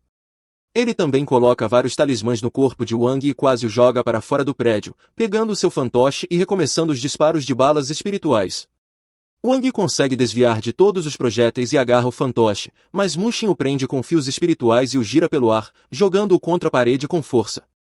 Wang tenta se levantar para continuar lutando, mas Mushin ativa um talismã que torna sua mão tão pesada que ele não consegue nem levantá-la. Em seguida, lança outro talismã especial que explode em chamas. Convencido da vitória, Mushin observa as chamas cessarem, e então fica boquiaberto ao ver Wang bloqueando o ataque com uma pá. Decidido a acabar com isso, Mushin manda seu fantoche executar um ataque devastador, mas desta vez Wang está pronto. Ele concentra toda a sua energia no corpo e usa a habilidade de teletransporte no momento exato para atingir o fantoche com a pá, destruindo-o. Mushin não acredita no que vê, mas Wang então agarra o fio espiritual que controlava o fantoche. Mushin acha que pode vencer, já que Wang ainda está sob o efeito do talismã que aumenta o peso do corpo. Mas está completamente enganado. Wang puxa Mushin para perto e começa a usá-lo como se fosse uma bola de frescobol. Em seguida, acerta um golpe com força total, rompendo o fio espiritual entre eles e jogando Mushin com tanta força contra a parede que ele volta à forma normal e desmaia. Os talismãs da mão de Wang desaparecem quando a luta termina, e ele tenta cambalear até Yao, mas está à beira de perder a consciência. De repente, ele ouve um bip vindo do fantoche, e Mushin pula para fora do prédio flutuando com a ajuda de um talismã. Ele diz a Wang que, mesmo tendo vencido, isso não importa, pois ele vai morrer de qualquer jeito. Mushin ativa a bomba dentro do fantoche e grita para Wang morrer, mas absolutamente nada acontece, pois Wang havia colocado o fantoche na sala espacial. Em pânico, Mushin tenta detonar a bomba repetidamente, sem sucesso. É então que Wang pula do prédio montado em um carrinho de mão. Ele salta na direção de Mushin para acabar com tudo, mas o inimigo reage lançando vários talismãs explosivos. Wang é lançado pelos ares pelas explosões e se agarra com dificuldade a um guindaste para não cair de vez. Enquanto isso, Mushin se prepara para seu próximo movimento. Talismãs para controlar os destroços em queda. Ele acerta Wang com eles e depois envia mais talismãs bomba para detoná-lo. Mas Wang usa a explosão para se impulsionar em direção a Mushin em alta velocidade. Mushin contra-ataca desativando o controle de Wang sobre as pedras e fazendo-as cair sobre ele, depois acerta Wang com outra rodada de explosões, causando danos sérios. Wang sente como se estivesse perdendo a consciência. Mas então ele sonha com Yao e ganha uma súbita explosão de energia. Ele transforma seus punhos em chamas numa arma e começa a espancar Mushin com força total enquanto os dois caem em direção ao chão. Eles atingem o solo com força suficiente para deixar uma cratera. Mas, felizmente, o cubo puxa Wang para dentro da sala espacial, salvando-o da colisão fatal. Ele é então imediatamente ejetado da sala, queimado e sangrando. Ele continua murmurando o nome de Yao enquanto dorme, até que uma chuva inesperada o desperta. Imediatamente, ele começa a procurar por Yao, mas antes dela, encontra uma pilha de roupas murchas no chão. Mushin desapareceu completamente. Wang não se importa com ele e volta ao prédio para encontrar Yao. Ele encontra primeiro o pequeno criminoso Wan, que envolveu Lao na confusão, chorando e gemendo em um canto. Wang, furioso, pergunta sobre Yao, e Wan aponta para um quarto próximo, tentando salvar a própria vida. Wang fica aliviado ao ver que Yao não está ferida. Mas, ao desamarrá-la, ela conta que há uma bomba embaixo da cadeira que explodirá se ela se levantar. Ela diz para ele se salvar primeiro, mas Wang responde que sobreviveu a bombas maiores naquele dia. Ele retira a bomba debaixo da cadeira, mas, de repente, Lao tranca a porta com os dois dentro. Ele diz que Mushin encantou o quarto para que ninguém pudesse se teletransportar e enquanto espera que Wang e Yao sejam explodidos. Wang recebe a confirmação do cubo de que não pode se teletransportar, mas o cubo também lhe diz a ordem exata em que deve cortar os fios da bomba para que ela não exploda imediatamente. Wang corta os fios e então joga a bomba na sala espacial, achando que agora estarão seguros. Yao o abraça com lágrimas nos olhos e Wang garante que ela está segura. No entanto, quando a contagem regressiva da bomba chega a zero dentro da sala espacial, Wang de repente fica em branco, incapaz de mover o corpo. Yao entra em pânico ao tentar obter uma resposta dele, mas Wang demora a perceber que a bomba também detonou a poderosa pedra preciosa dentro do fantoche, o que criou um buraco na sala espacial. Ele está gravemente ferido agora. Mas Lao está frustrado porque a bomba não funcionou como esperava. Ele decide resolver com as próprias mãos e entra na sala para atirar em Yao. Mas antes que ele possa matá-la, seu mordomo o interrompe, dizendo que o cara chamado JYN chegou, e que eles devem fugir. Lao e seu mordomo fogem enquanto JYN pousa no telhado, usando seus poderes para atravessar o concreto como se fosse ar. Enquanto isso, a inconsciente Yao cai sobre Wang, que se levanta, se perguntando se há tempo suficiente para levá-la a um hospital. De repente, JYN entra na sala e diz que hospitais não podem salvá-la, mas ele pode. Ele teleporta Yao para longe de Wang e depois sai caminhando do prédio. Wang pede para que ele pare, lembrando que prometeu proteger Yao, mas JYN diz que ele nem consegue proteger a si mesmo agora. Ele então pula pela janela, e quando Wang tropeça até a janela gritando o nome de Yao, ele vê um vislumbre da expansão de domínio de JYN. JYN diz a ele que Wang não sabe absolutamente nada sobre Yao ou o mundo dos super-humanos, mas ele sabe, e vai terminar o que começou. Wang fica completamente devastado após perder Yao. Ele vai observar os pais dela de manhã à distância segura. Ele amaldiçoa sua própria fraqueza por não ter conseguido salvá-la, e agora não tem ideia de onde começar a procurá-la. Enquanto se afoga em autodepreciação e incerteza, um carro para trás dele e uma mulher sai chamando seu nome. Ela pede para Wang ir com ela, e quando ele não responde, ela diz que sabe onde está Lao. Wang imediatamente se vira, perguntando onde está aquele desgraçado, e a mulher responde que ele precisa ir com ela se quiser conversar. Ela o leva a um café próximo e começa a tomar um café enquanto Wang a encara friamente. Ele pergunta onde está Lao, e a mulher diz que tem algumas perguntas para ele antes de responder. Ela pergunta como ele acha que super-humanos, cultivadores e outras pessoas além do domínio humano conseguem se esconder da sociedade. Wang responde que devem ser bons em se disfarçar, mas a mulher zomba da resposta ingênua, dizendo que há pessoas dedicadas a cuidar da bagunça que os super-humanos fazem. Wang não demonstra interesse, mas a mulher diz que ele deveria pelo menos fingir se importar, pois foi ela quem o protegeu até agora ou ele nem estaria vivo. Wang apenas toma um gole de seu café e então sorri, perguntando se os 3 homens atrás da mesa deles, prontos para atirar a qualquer momento, também fazem parte dos serviços de proteção dela. Os 3 homens se surpreendem ao perceber que foram descobertos, e até a mulher se choca. Ela tenta pegar sua arma ao mesmo tempo que seus 3 subordinados também se preparam para apontar suas armas para Wang. No entanto, ele permanece calmo e diz que, se não começarem uma briga, podem continuar a conversa pacificamente.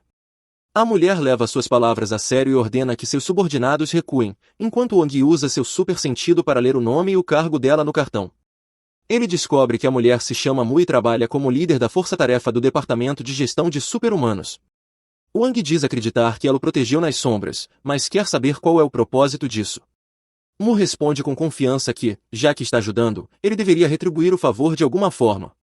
Wang pergunta se ela quer que ele se torne um mercenário para o departamento, assim como os subordinados dela, mas logo acrescenta que todos eles são tão fracos que estão abaixo do nível C, então ele não deveria ser colocado no mesmo grupo de perdedores como eles. Um dos homens diz a Mu que Wang é, no mínimo, um super-humano de nível B, o que já está além do salário deles, mas ela não se importa com isso. Ela diz a Wang que, se quiser informações sobre Lau, precisará cumprir 3 missões para ela. Wang responde que fará apenas uma missão e também quer informações sobre JYN. Mu aceita a condição sem negociar, deixando Wang surpreso. Enquanto Wang recebe os detalhes da missão, Mu lhe diz que levará apenas um dia e que há um pagamento decente pelos serviços prestados. No entanto, Wang pergunta como pode confiar nela, e Mu finge estar ofendida. Ela responde que acabaram de ter uma boa conversa, e isso deveria ser prova suficiente de que ela está do lado dele. Com isso, ela deixa o café, e Wang fica se perguntando se pode realmente confiar nela. Contudo, ele sabe que Mu é sua única pista para conseguir informações sobre Yao e planeja usá-la para entrar no departamento de gerenciamento de super-humanos e obter os dados que deseja. Enquanto isso, Mu está em seu carro, parada no semáforo, quando seu motorista pergunta por que ela fez um acordo com um homem perigoso como Wang, já que isso não é política da empresa. Mu responde que grandes lucros vêm com grandes riscos. Ela é ambiciosa demais para se contentar com o cargo atual e acredita que Wang é a sua passagem para subir aos escalões mais altos do departamento. Ela acha que ele tem um grande potencial e que só precisam usá-lo para conseguir o que querem.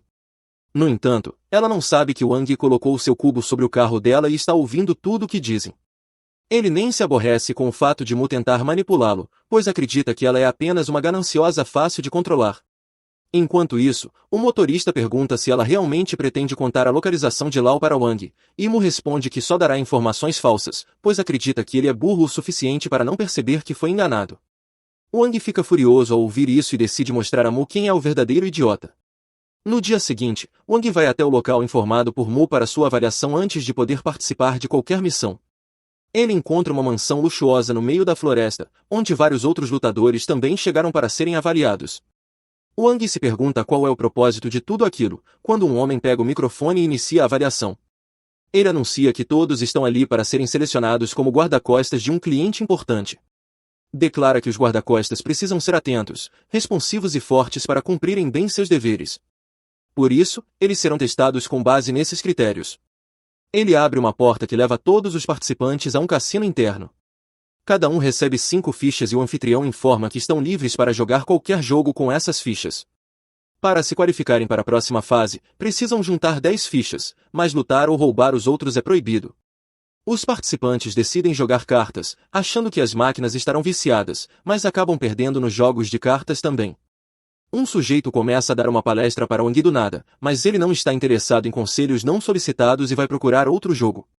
Encontra uma mulher jogando o clássico jogo de adivinhar em qual copo está a moeda e decide tentar, mas o homem de antes o segue até lá. Ele diz que é rude sair andando quando alguém tenta ser amigo. Mas Wang percebe que o homem estava apenas tentando enganá-lo. O sujeito se sente encurralado quando suas trapaças não funcionam, então desafia Wang para um jogo. Wang aceita com prazer e aposta todas as suas fichas, assim como o outro homem. O mestre do jogo coloca a moeda sob um dos copos e começa a embaralhá-los freneticamente. O trapaceiro aposta no copo da esquerda, mas Wang usa seu super sentido para perceber que a mulher está escondendo a moeda na mão direita. Ele a pressiona para mostrar as 2 mãos, e a mulher, habilidosa, tenta transferir rapidamente a moeda para a mão esquerda.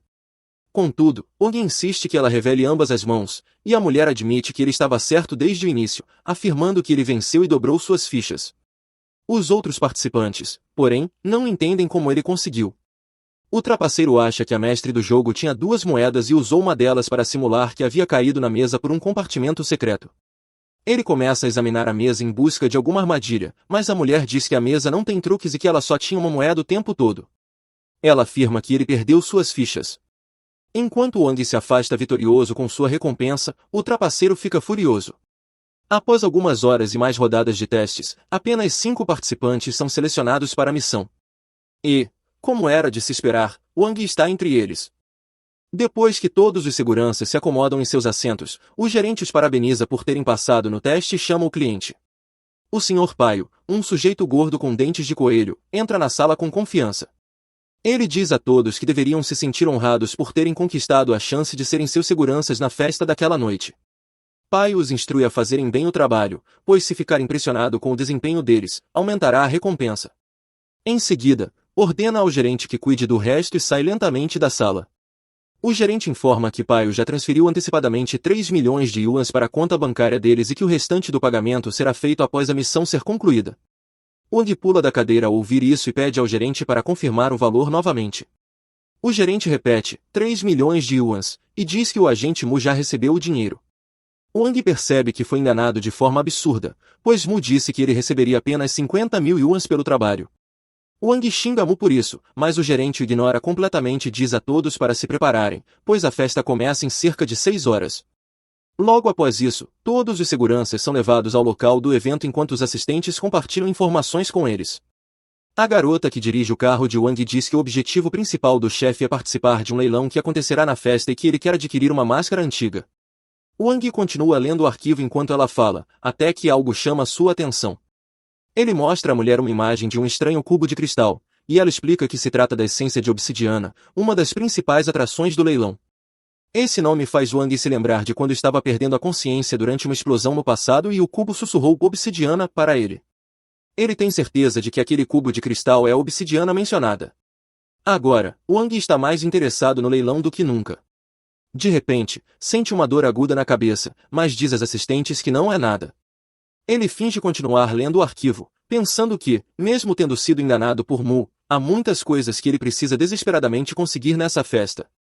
O carro chega ao seu destino e Wang, junto aos outros seguranças, entra em uma enorme mansão. Lá dentro, encontram algumas pessoas ricas bebendo e conversando. Mas o local parece incrivelmente sombrio e escuro para uma festa. De repente, as luzes se acendem, e o anfitrião anuncia que é hora da diversão começar. Ele não perde tempo e inicia o primeiro evento, chamando-o de um joguinho divertido.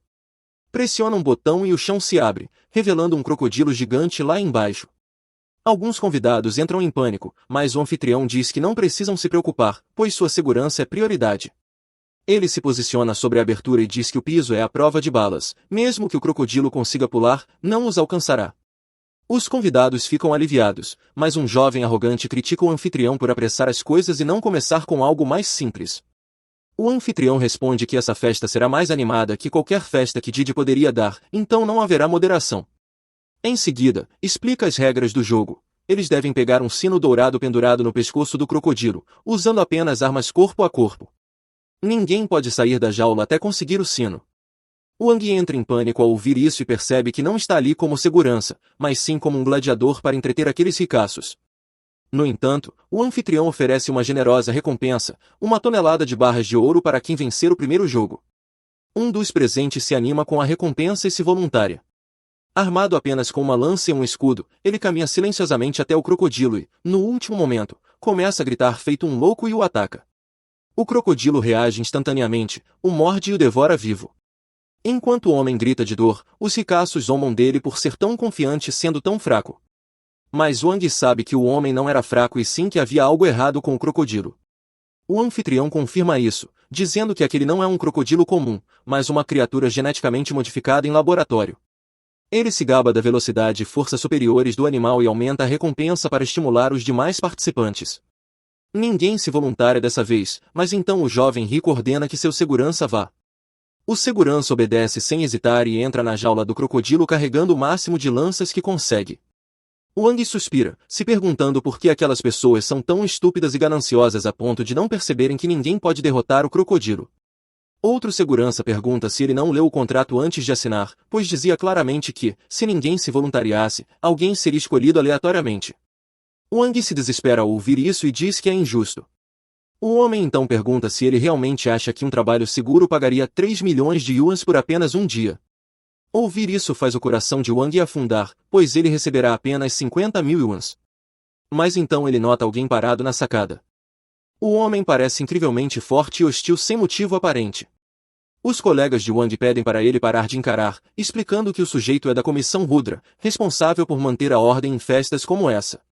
Wang obedece e desvia o olhar para a cena dentro da jaula, onde o guarda-costas do ricaço esfaqueia o crocodilo com várias lanças. Ele usa sua velocidade e vantagem de terreno para sair do alcance do animal e atacá-lo novamente. No entanto, Wang percebe que o crocodilo não sofreu danos reais. E por mais confiante que o homem esteja, ele vai perder. De repente, o homem na jaula salta do alto na tentativa de aplicar um golpe final, mas o crocodilo apenas o atinge com o rabo, transformando-o em polpa com um único golpe. Todos os convidados estremecem de horror ao ver isso, e o ricaço tenta se esconder discretamente.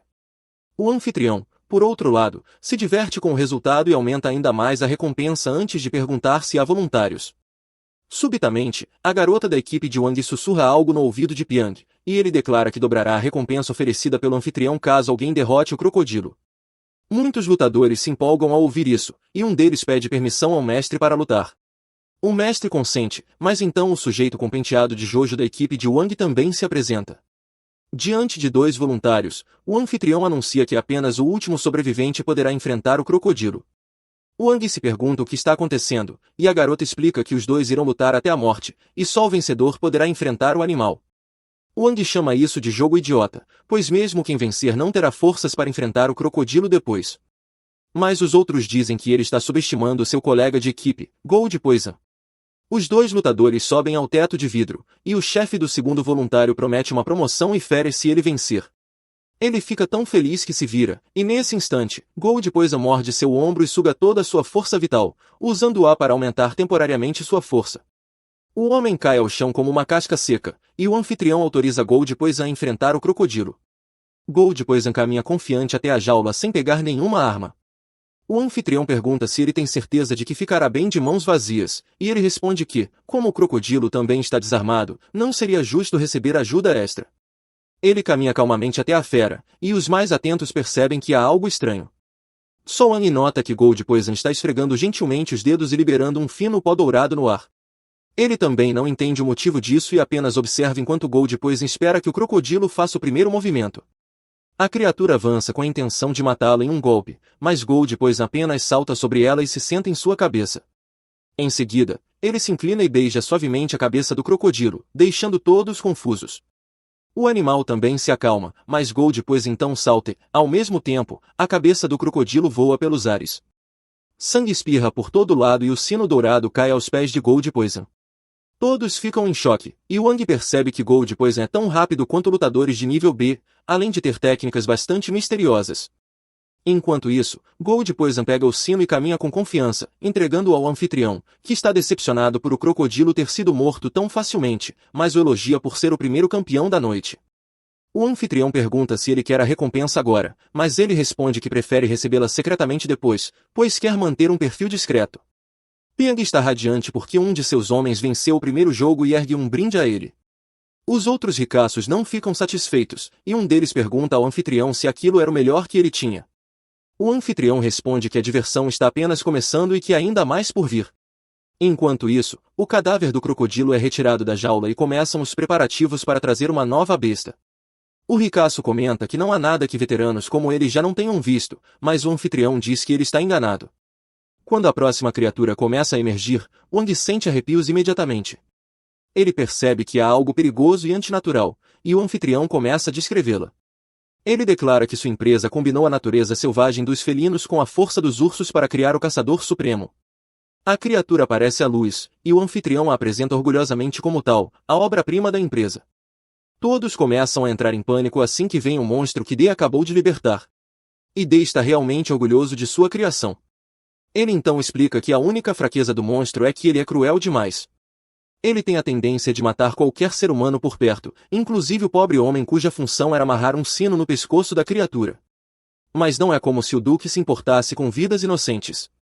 Assim que Tal termina de comer, ele pergunta qual bravo guerreiro quer ser o primeiro a enfrentar o desafio. Wang tem sentido algo estranho ultimamente, como se alguém estivesse tentando causar problemas de propósito, e não é dessa vez. Ele suspeita que há um traidor em sua equipe, mas ainda não sabe quem é. Então decide deixar a situação se desenrolar por mais um tempo.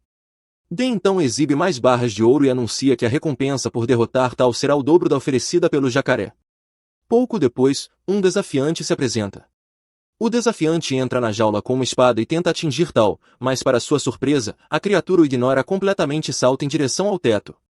As pessoas já estavam assustadas ao ver Tal pela primeira vez, mas agora, vendo-o arranhar o vidro supostamente impenetrável, entram em verdadeiro pânico. D tenta assegurar a todos que não há como o vidro se quebrar. Mas então Tal dá uma cabeçada e causa uma rachadura. Nesse ponto, nem D tem mais certeza. Enquanto isso, o desafiante se sente insultado por ter sido ignorado e tenta atacar Tal pelas costas. No entanto, a criatura é rápida demais. Ele erra o golpe, em seguida, Tal aparece atrás dele e, com um único golpe de garra, mata o pobre infeliz. Em seguida, Tal pega a espada do desafiante e encara D diretamente, deixando claro que está em busca de vingança contra seu cruel criador. Ele começa a pular e atacar o vidro com a espada na boca, e D começa a entrar em pânico. Ele chama reforços, sem entender por que Tal ficou tão agressivo de repente. Enquanto D ainda tenta compreender o que está acontecendo, Wang já entendeu tudo. A razão da agressividade repentina de Tal é o envenenamento por ouro. Durante a luta contra o jacaré, D espalhou discretamente pó de ouro no chão. Wang havia notado isso, mas achou que fosse apenas uma tentativa de ganhar vantagem. Agora está claro que era para provocar esse incidente. Então Tal finalmente consegue quebrar o vidro, e agora o pânico se instala de vez, especialmente para D, que sabe que Tal tem contas a acertar com ele. A criatura salta para atacar, mas antes que possa matar D, Muran aparece e o afasta com um chute. D agradece a Muran por tê-lo salvado e foge imediatamente para evitar outro ataque. Antes de sair, ele pergunta se deve chamar os guardas armados para conter Tal. Muran responde que não será necessário, pois guardas comuns apenas morreriam tentando. Enquanto isso, na equipe de Pio, ele pergunta inocentemente se tudo isso ainda faz parte do espetáculo, tentando desviar a atenção, mas Juan sabe que sua equipe está envolvida nisso tudo. Ao mesmo tempo, Mumu se afasta silenciosamente da multidão. Wang, no entanto, não chama atenção para isso, pois todo esse caos favorece seus planos.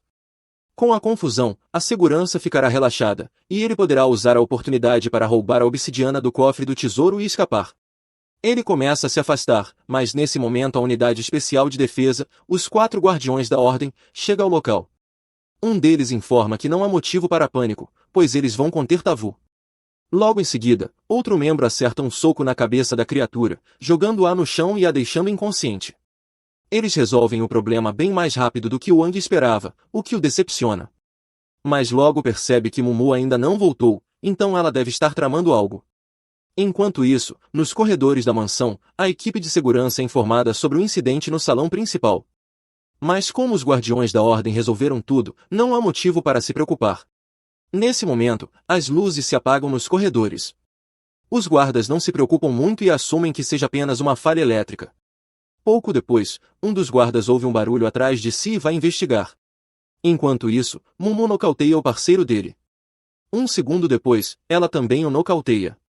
Em seguida, ela tranca os 2 guardas em um armário de armazenamento e segue sua missão. Para não ser vista pelas câmeras de segurança, ela aperta um botão que interrompe temporariamente a transmissão, permitindo que passe despercebida. Mumu então desce por um poço de elevador e, ao chegar ao fundo, abre as portas com as próprias mãos. Há um segundo conjunto de portas à frente, que requerem uma leitura biométrica. Ela coloca uma luva com impressões digitais falsas e engana o scanner, ganhando acesso ao cofre do tesouro. No entanto, apesar de todo o cuidado, ela é flagrada por um dos guardiões da ordem. Não há como se explicar, então ela saca sua espada e se prepara para lutar. O guardião também empunha suas lâminas, e os 2 entram em confronto. Mumu tem dificuldade para ganhar terreno contra ele. Em determinado momento, ela quase é atingida, mas consegue se esquivar no último segundo. No entanto, ela perde seu chapéu no processo. Nesse momento, um dos guardas comuns se aproxima sorrateiramente por trás dela, prestes a atirar. Mas Mumu não é descuidada a ponto de ser pega desprevenida por um homem comum com uma arma. Ela chuta a arma da mão dele e o arremessa para longe. Em seguida, percebe outro guarda se aproximando, então ela agarra o corpo inconsciente do primeiro e o lança contra o segundo, derrubando ambos com um chute. Isso deve bastar por enquanto. Mas Mumu estava tão focado em lidar com eles que se esqueceu dos guardiões da ordem. Um deles está prestes a esfaqueá-la pelas costas, quando Wang segura o braço dele no último segundo. No fica surpresa e pergunta o que Wang está fazendo ali, já que ele fazia parte do plano. Mas Wang finge não saber do que ela está falando. Então o guardião da ordem tenta socar Wang, mas ele é muito mais forte. Wang simplesmente agarra o braço dele e o quebra, derrubando-o em seguida. Wang acha absurdo que um guerreiro de nível C tenha pensado que seria uma boa ideia lutar sozinho. Mumu fica ainda mais surpresa ao ver que Wang considera o nível C fraco. Ainda assim, ela quer uma explicação de como ele sabia onde ela estava e por que apareceu. Wang diz apenas que é seu guarda-costas, então faz sentido que a tenha seguido em uma missão perigosa. Ele já havia percebido que Mumu é a verdadeira líder e Pia apenas um rosto de fachada. O que entregou isso foi o fato de Pia estar à frente da formação enquanto Mumu vinha atrás. Mesmo que Pia fosse forte o suficiente para se defender, não faria sentido a chefe ficar na frente do guarda-costas, o que significa que Mumu sempre foi a verdadeira líder. Mumu admite que Wang está certo, mas diz que isso não importa mais, porque a confusão que causaram certamente chamará a atenção. O restante dos guardiões da ordem provavelmente chegará em 2 minutos. Como o tempo é curto, Wang diz que é melhor se apressarem para encontrar o tesouro antes de serem capturados. Mas isso é mais fácil dizer do que fazer. Mumu conseguiu se infiltrar nessa fazenda, mas essa era apenas uma câmara de distração, e ela não faz ideia de onde está a verdadeira. Wang então a interrompe dizendo que tem uma pergunta. Ela parecia muito confiante com seu plano mais cedo. Ele quer saber se ela tem uma estratégia para escapar dali. Mumu confirma. Então Wang propõe um acordo, ele a ajudará a encontrar a câmara do tesouro, e em troca quer fugir com ela. Mumu aceita, mas pergunta como ele pode saber onde está o cofre do tesouro se nunca esteve ali antes. Wang explica que, graças à sua percepção espacial, já consegue sentir a sala que contém todos os tesouros. Nesse momento, ele também sente alguém se aproximando por trás e puxa Mumu para se esconderem atrás de uma parede. Segundos depois, uma rajada de balas é disparada em sua direção, os guardiões da ordem finalmente os alcançaram. Wang sente que o líder está prestes a fazer algo, então coloca seus óculos em preparação. A líder pede a um de seus homens que lhe entregue a granada de luz para desorientar os invasores. Mas, ao arremessá-la, Wang aparece do outro lado da parede e rebate a granada com um taco de beisebol. Isso lhe dá tempo suficiente para agarrar Mumu e fugir. Logo em seguida, porém, eles são cercados novamente pelos guardiões da ordem. Mumu tenta sacar sua espada, mas a líder a impede com um chicote. Quando Wang tenta ajudá-la, o grandalhão o arremessa contra a parede. Enquanto isso, Mumu tenta se defender da líder, mas como está em desvantagem numérica, o Brutamontes a surpreende pelas costas e a joga contra a parede ao lado de Wang. Wang comenta que enfrentar 3 guerreiros de nível B contra apenas 2 não é uma luta justa. Mas a líder não está preocupada com justiça. E diz que não importa o que Wang pense dela, porque ele estará morto em breve. Wang ri e diz que não morrerá sozinho, enquanto solta uma granada no chão. A líder entra em pânico esperando uma explosão, mas a granada era falsa. Wang usou o truque apenas para criar uma distração e fugir com Mumu. Eles finalmente chegam a uma sala trancada, destroem a câmera de segurança para não serem rastreados, mas ainda é apenas questão de tempo até os perseguidores os localizarem de novo. Mumu agradece por ele tê-la salvado, mas pergunta por que ele se deu ao trabalho, já que poderia escapar sozinho. Wang responde que ainda precisa reunir informações sobre Lu e Shiku para encontrar Yao. E, como foi contratado como guarda-costas, não poderia simplesmente deixá-la morrer. De qualquer forma, não podem ficar parados esperando serem encontrados. Então Wang revela que tem um plano.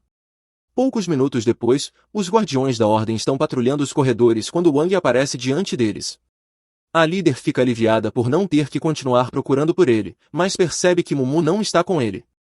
Wang diz que a deixou para trás, pois alguém tão fraca só o atrasaria.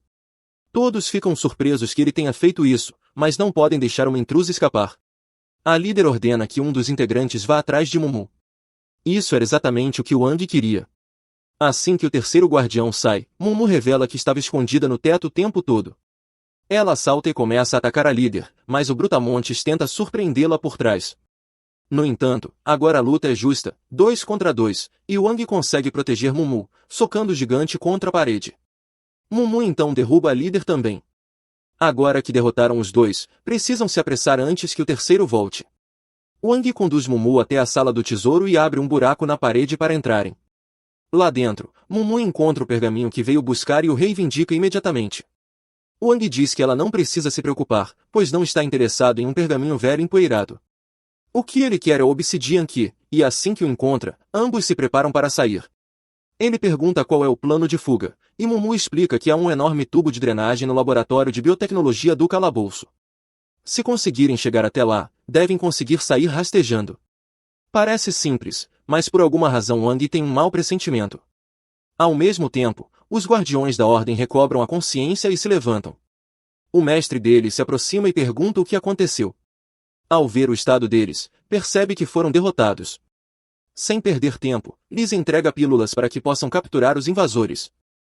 Lá embaixo, no laboratório, a professora acaba de ser informada de que recuperaram o corpo do Tava 17. Ela pergunta se devem começar a coleta de dados, mas ele não parece muito interessado nisso. Tava foi uma experiência fracassada desde o início, então o professor não vê razão para perder tempo reunindo informações sobre ele. Os únicos sujeitos de teste que ele considera valiosos são os humanos. Ao mesmo tempo, o pessoal de segurança no andar B2 foi informado de que Wang e Mumu estão a caminho. Eles se reúnem em volta do elevador e se preparam para atirar assim que os virem.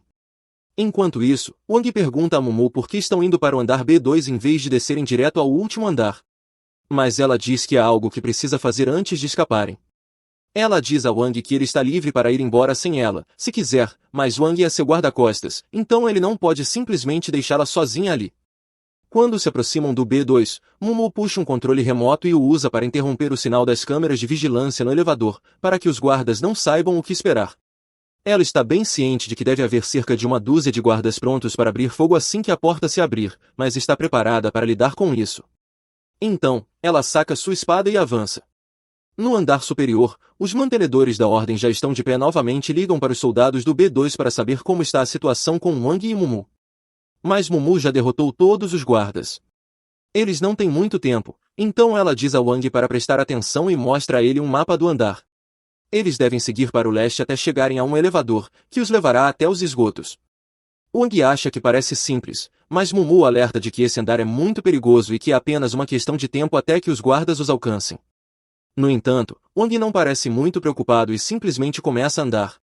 Embora Mumu diga que ele está indo na direção errada, os dois seguem pelo andar até que encontram um rastro de sangue que leva a uma porta.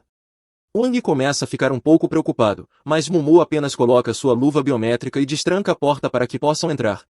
Wang pergunta se ela tem certeza disso, pois sente que há algo ruim do outro lado. Mas Mumu abre a porta mesmo assim e revela que aquele é o laboratório de pesquisa biogenética do calabouço. Wang pergunta por que ela o trouxe ali, já que achava que estavam indo para os esgotos. Mas Mumu lembra de que ele foi quem disse que queria ficar ao lado dela porque é seu guarda-costas. Ela diz que há algo que precisa investigar ali, mas precisam ser rápidos antes que os guardas os encontrem. Wang pergunta a Mumu se ela sabe que tipo de pesquisa envolve monstros daquele tipo. Então, ela explica que o laboratório D está tentando criar o monstro bioengenheirado mais forte possível. Wang fica surpreso ao saber que armas biológicas estão realmente sendo desenvolvidas ali. Mumu explica que os lunáticos que trabalham ali acreditam que podem transformar vidas para construir as armas vivas definitivas, mas ignoram completamente todos os riscos e perigos envolvidos. No entanto, pelo menos os experimentos ali foram todos realizados em animais. Mas mais profundamente no laboratório é onde o verdadeiro horror acontece. Quando entram no laboratório, veem várias câmaras de contenção com monstros dentro e encontram uma assistente de pesquisa anotando informações sobre um deles. Quando a assistente percebe Wang e Mumu, ela apenas diz calmamente que o professor está em seu escritório. Wang fica confuso e pergunta por que ela não parece surpresa ao ver dois invasores desconhecidos, mas ela e o professor estavam, na verdade, esperando pela chegada de Mumu. A assistente vai informar ao professor que Mumu está ali, então ele pede que ela transfira todos os dados coletados enquanto ele vai falar com ela. Ele dá as boas-vindas a Mumu, mas ela não está ali para conversas inúteis. Ela exige que o professor entregue logo a droga de terapia genética que prometeu, para que ela possa curar seu avô. Ela trouxe o tesouro do cofre como pagamento, exatamente como o professor pediu. Mas antes de entregar, ele precisa provar que a droga realmente funciona. O professor se lembra do acordo que fizeram, mas o problema é que ele não tem a droga. Em vez disso, mostra a Mumu sua pesquisa, que sugere que o corpo humano pode ser enormemente aprimorado com DNA de espécies cruzadas. Ele já conseguiu elevar a taxa de fusão entre espécies até 95% e estava muito próximo de uma descoberta revolucionária. Mas então a organização decortou o financiamento de sua pesquisa. Mumu pergunta por que interrompeu a pesquisa se ela era tão promissora, e o professor diz que foi algo relacionado a direitos humanos ou ética. Mas ele não se importa com nada disso. A única coisa que importa para ele são seus experimentos humanos e alcançar o auge da biologia. Wang fica chocado ao descobrir que o professor está usando humanos como cobaias em seus experimentos. Mas o professor não vê problema nisso. Na verdade, ele chama isso de sacrifício necessário em nome do conhecimento superior. Assim que sua pesquisa for concluída, ele poderá eliminar todos os problemas biológicos, incluindo envelhecimento e doenças. Então, quem se importa se ele usar alguns humanos para conseguir isso? Na verdade, há vários outros cientistas que fazem o mesmo tipo de pesquisa que ele, mas nenhum deles conseguiu alcançar o mesmo nível de resultados. Mumu já está farta do discurso fanático do professor, então o empurra contra o vidro e exige que ele entregue logo a droga que salvará seu avô. No entanto, o professor diz que ainda não tem a droga pronta. Mas, se ela lhe entregar o tesouro, ele poderá garantir o financiamento necessário para continuar suas pesquisas. Com apenas mais alguns experimentos humanos, o professor acreditava que conseguiria produzir a droga que Mumu queria. Mas esse não era o acordo. Mumu começa a espancar o professor. Ela estava disposta a trabalhar com um canalha como ele se isso significasse salvar seu avô. Mas agora ele diz que não pode cumprir sua parte do acordo e ainda assim espera que ela entregue o tesouro. Ela levanta a espada, prestes a matá-lo, mas a assistente do professor aponta uma arma para Mumu e a ameaça, mandando que solte o professor ou levará um tiro. Uma arma não representa grande ameaça para Mumu, mas depois de ouvir a assistente chamá-la de praga insignificante que está no caminho das pesquisas do professor, Mumu solta o professor apenas para poder espancar a assistente. Mumu percebe que foi tola por ter depositado suas esperanças no professor, mas, por sorte, ainda tem outro plano para salvar seu avô, destruir o laboratório ao sair, encerrando as pesquisas do professor. Enquanto diz isso, Wang sente uma energia se acumulando em seu peito e, instantes depois, é puxado para o seu espaço que, Mumu pede ajuda a Wang para destruir o laboratório, mas ao se virar, percebe que ele desapareceu. Sem saber para onde ele foi, ela pensa que ele abandonou para escapar sozinho, e isso a deixa furiosa. Mas isso só significa que ela terá que destruir o laboratório sozinha. Enquanto Mumu se afasta, o professor implora para que ela não faça aquilo, pois aquele laboratório era o trabalho de sua vida e todos os seus experimentos são praticamente como filhos para ele. Mas Mumu não se importa nem um pouco com os sentimentos do professor em relação aos seus experimentos. Enquanto isso, dentro do cubo de Wang, ele descobre que o sistema finalmente voltou a funcionar. Ele terminou de absorver a essência de obsidiana, o que lhe deu energia suficiente para se reiniciar. Wang fica feliz em ouvir a voz do sistema novamente. O sistema informa que a energia da obsidiana também atualizou a habilidade de Wang. O espaço de armazenamento do cubo aumentou para 5 metros e ele agora pode se teletransportar 2 vezes mais longe do que antes. Além disso, ele desbloqueou uma nova habilidade chamada Concessão Divina, que permite compartilhar temporariamente seus poderes, incluindo o teletransporte, com outra pessoa. De volta à instalação, Mumu libera todos os experimentos criados pelo professor, esperando que eles causem uma destruição em massa no local. E o plano funciona muito bem, pois os guardiões da ordem são atacados por alguns dos morcegos mutantes. A líder ordena que Zeus resolva a situação, já que os soldados claramente não conseguem lidar com os bichos. Zeus usa seus poderes de fogo para reduzir os morcegos a cinzas. A líder reconhece aqueles morcegos como sendo do laboratório do professor, mas não faz ideia de como eles escaparam de suas jaulas. Nesse momento, Shimon sente um nível de energia normal vindo de dentro da fábrica. A líder avisa a todos para terem cuidado. No entanto, Juju acha que não há com o que se preocupar, já que está confiante de que pode derrotar qualquer monstro que aparecer. Ele se oferece para ir na frente, mas segundos depois, um lagarto gigante cai do teto e o ataca. Antes mesmo que ele possa usar seus poderes de fogo, Juju tem a garganta arrancada e seu corpo é destroçado. A líder fica horrorizada ao ver seu amigo ser brutalmente assassinado. Ela ordena que os soldados atirem no lagarto, mas sua pele é tão resistente que as balas não causam muito dano. O lagarto ataca outro soldado, mas antes de conseguir arrancar seu rosto, a líder o prende com seu chicote. Enquanto segura, pede para Shimon cuidar da criatura. Shan, animado com o pedido, perfura o peito do lagarto com um soco devastador. Enquanto isso, Mumu tenta sair da instalação. Mas ao virar um corredor, ela se depara com um beco sem saída. Segundo seu mapa, deveria haver uma passagem para os esgotos ali. Antes que consiga descobrir como o caminho foi bloqueado, ela é atacada pelos guardiões da ordem restantes.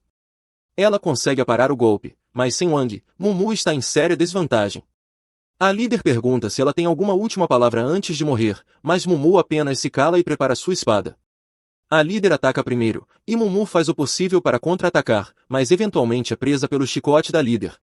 O chicote tem um efeito paralisante, e agora Mumu não consegue mais se mover. Simon aproveita para golpeá-la com toda a força. Mumu sobrevive ao primeiro soco, mas naquele estado, não resistiria ao segundo. Antes de matá-la, a líder agradece por ela ter destruído o laboratório, pois ela mesma odiava aquele lugar. A verdade é que os guardiões da ordem foram sequestrados quando crianças e usados como cobaias pelo professor. Simon ficou cego por causa dos experimentos, e os demais passaram por dores inimagináveis para sobreviver. Mesmo assim, Mumu diz que o sofrimento deles não justifica as atrocidades que cometeram. A líder responde que ela não tem direito de dizer isso, pois teve uma infância feliz, diferente deles. Em seguida, ordena que Simon acabe com Mumu. Mas antes que ele consiga dar o golpe final, Wang se teletransporta e derruba Simon. Ele pergunta se Mumu está bem, mas ela está furiosa por quase ter sido morta na ausência dele. A líder, confusa, pergunta como Wang chegou ali, mas ele não responde.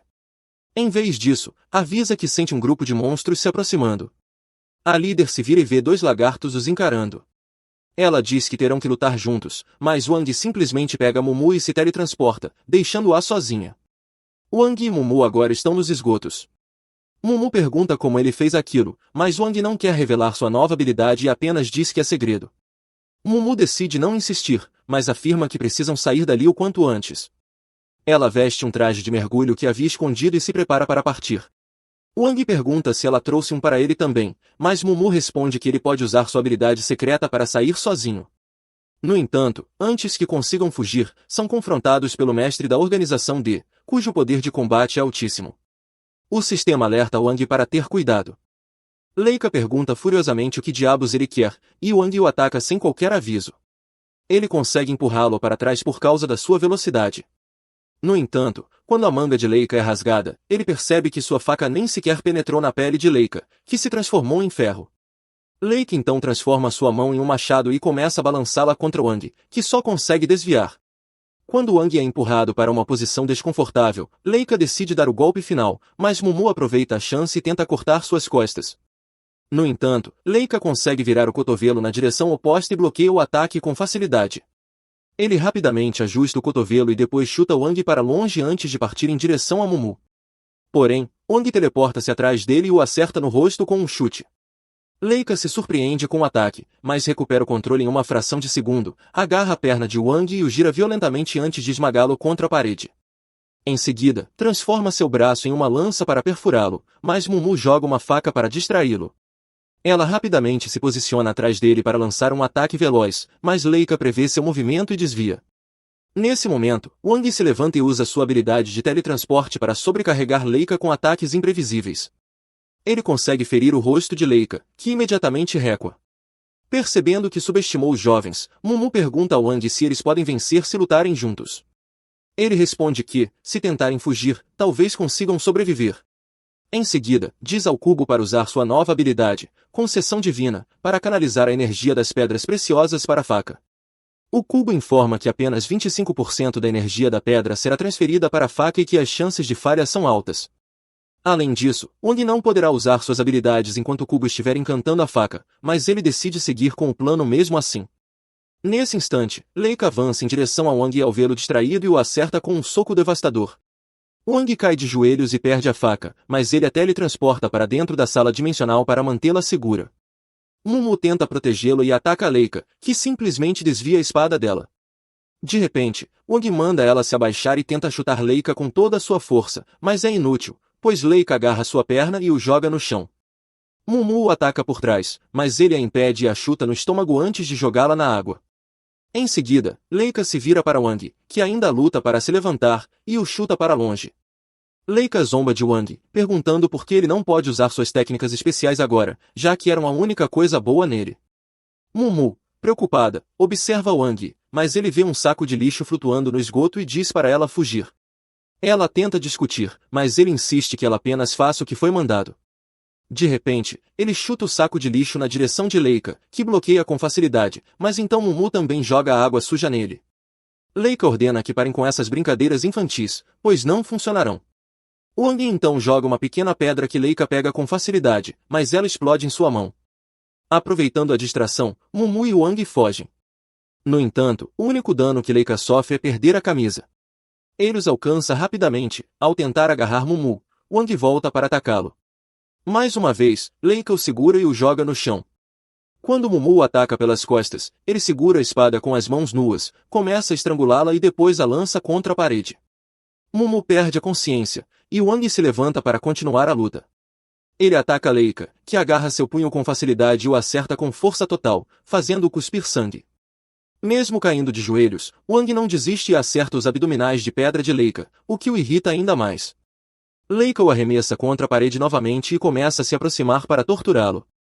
Wang pergunta ao cubo quanto tempo falta para a faca ser encantada com a energia da pedra preciosa, e descobre que levará mais de 1 minuto. Ele pensa que talvez não consiga resistir tanto tempo, e o cubo concorda, dizendo que ele sofreu múltiplas fraturas, perdeu muito sangue e precisa de tratamento imediato. Nesse momento, Leica o alcança e o agarra pela garganta, transformando sua mão em ferro enquanto aperta o pescoço de Wang, perguntando por que ele está se esforçando tanto. Zomba dele, perguntando se é por dinheiro, por Mumu, ou se quer apenas acumular pontos de aura para ser um herói.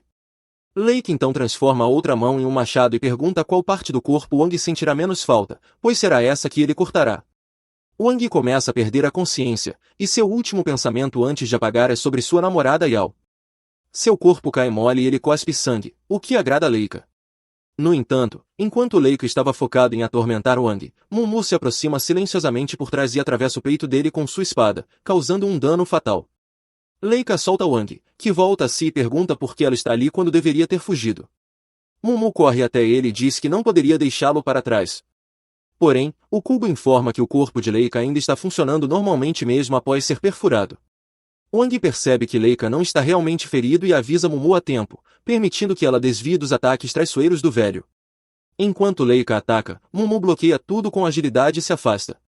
Mas então ele dispara uma rajada de energia de sua palma, derrubando-a. Wang se preocupa com ela, mas Leica diz que a garota foi tola ao desafiar um guardião da ordem como ele, que foi fortalecido com tecnologia e medicina avançadas. Ele então puxa a espada de seu peito e diz a Mumu que, mesmo tendo falhado, sua tentativa merece elogios, e é por isso que ele vai matá-la usando sua própria espada. Nesse momento, o cubo informa a Wang que a faca foi encantada e se tornou uma arma de grau raro com dano elemental de gelo. Wang fica empolgado ao ouvir isso e se levanta, pensando que pode virar o jogo com sua nova arma poderosa. No entanto, ao invocar a faca, o cubo informa que o processo de encantamento falhou e a faca vai explodir em 15 segundos. Wang entra em pânico enquanto o cubo diz para ele descartar a faca e se afastar. Mas então Wang tem uma ideia sobre como usá-la. Ele corre em direção a Leica para esfaqueá-lo, mas o velho para a faca com a mão. Leica se irrita por Wang ainda não ter aprendido a lição e o soca com força, jogando-o longe. Mumu corre imediatamente para ver como Wang está enquanto Leica continua reclamando de como os dois são estúpidos. Ele puxa a faca da mão, mas nesse exato momento, ela explode, liberando uma quantidade tremenda de gelo que congela tudo ao redor. Ao ver Leica sendo aprisionado no gelo, Wang se sente satisfeito e acha que venceram. Mas o gelo começa a rachar e a soltar vapor. O cubo avisa que o nível de poder de Leica passou de 500 e continua aumentando. Wang percebe que estão perdidos se Leica sair da prisão de gelo e diz a Mumu para correr. Enquanto fogem, o esgoto começa a desabar por causa da energia intensa de Leica. Logo chegam à saída de drenagem, e Wang diz a Mumu para escapar primeiro.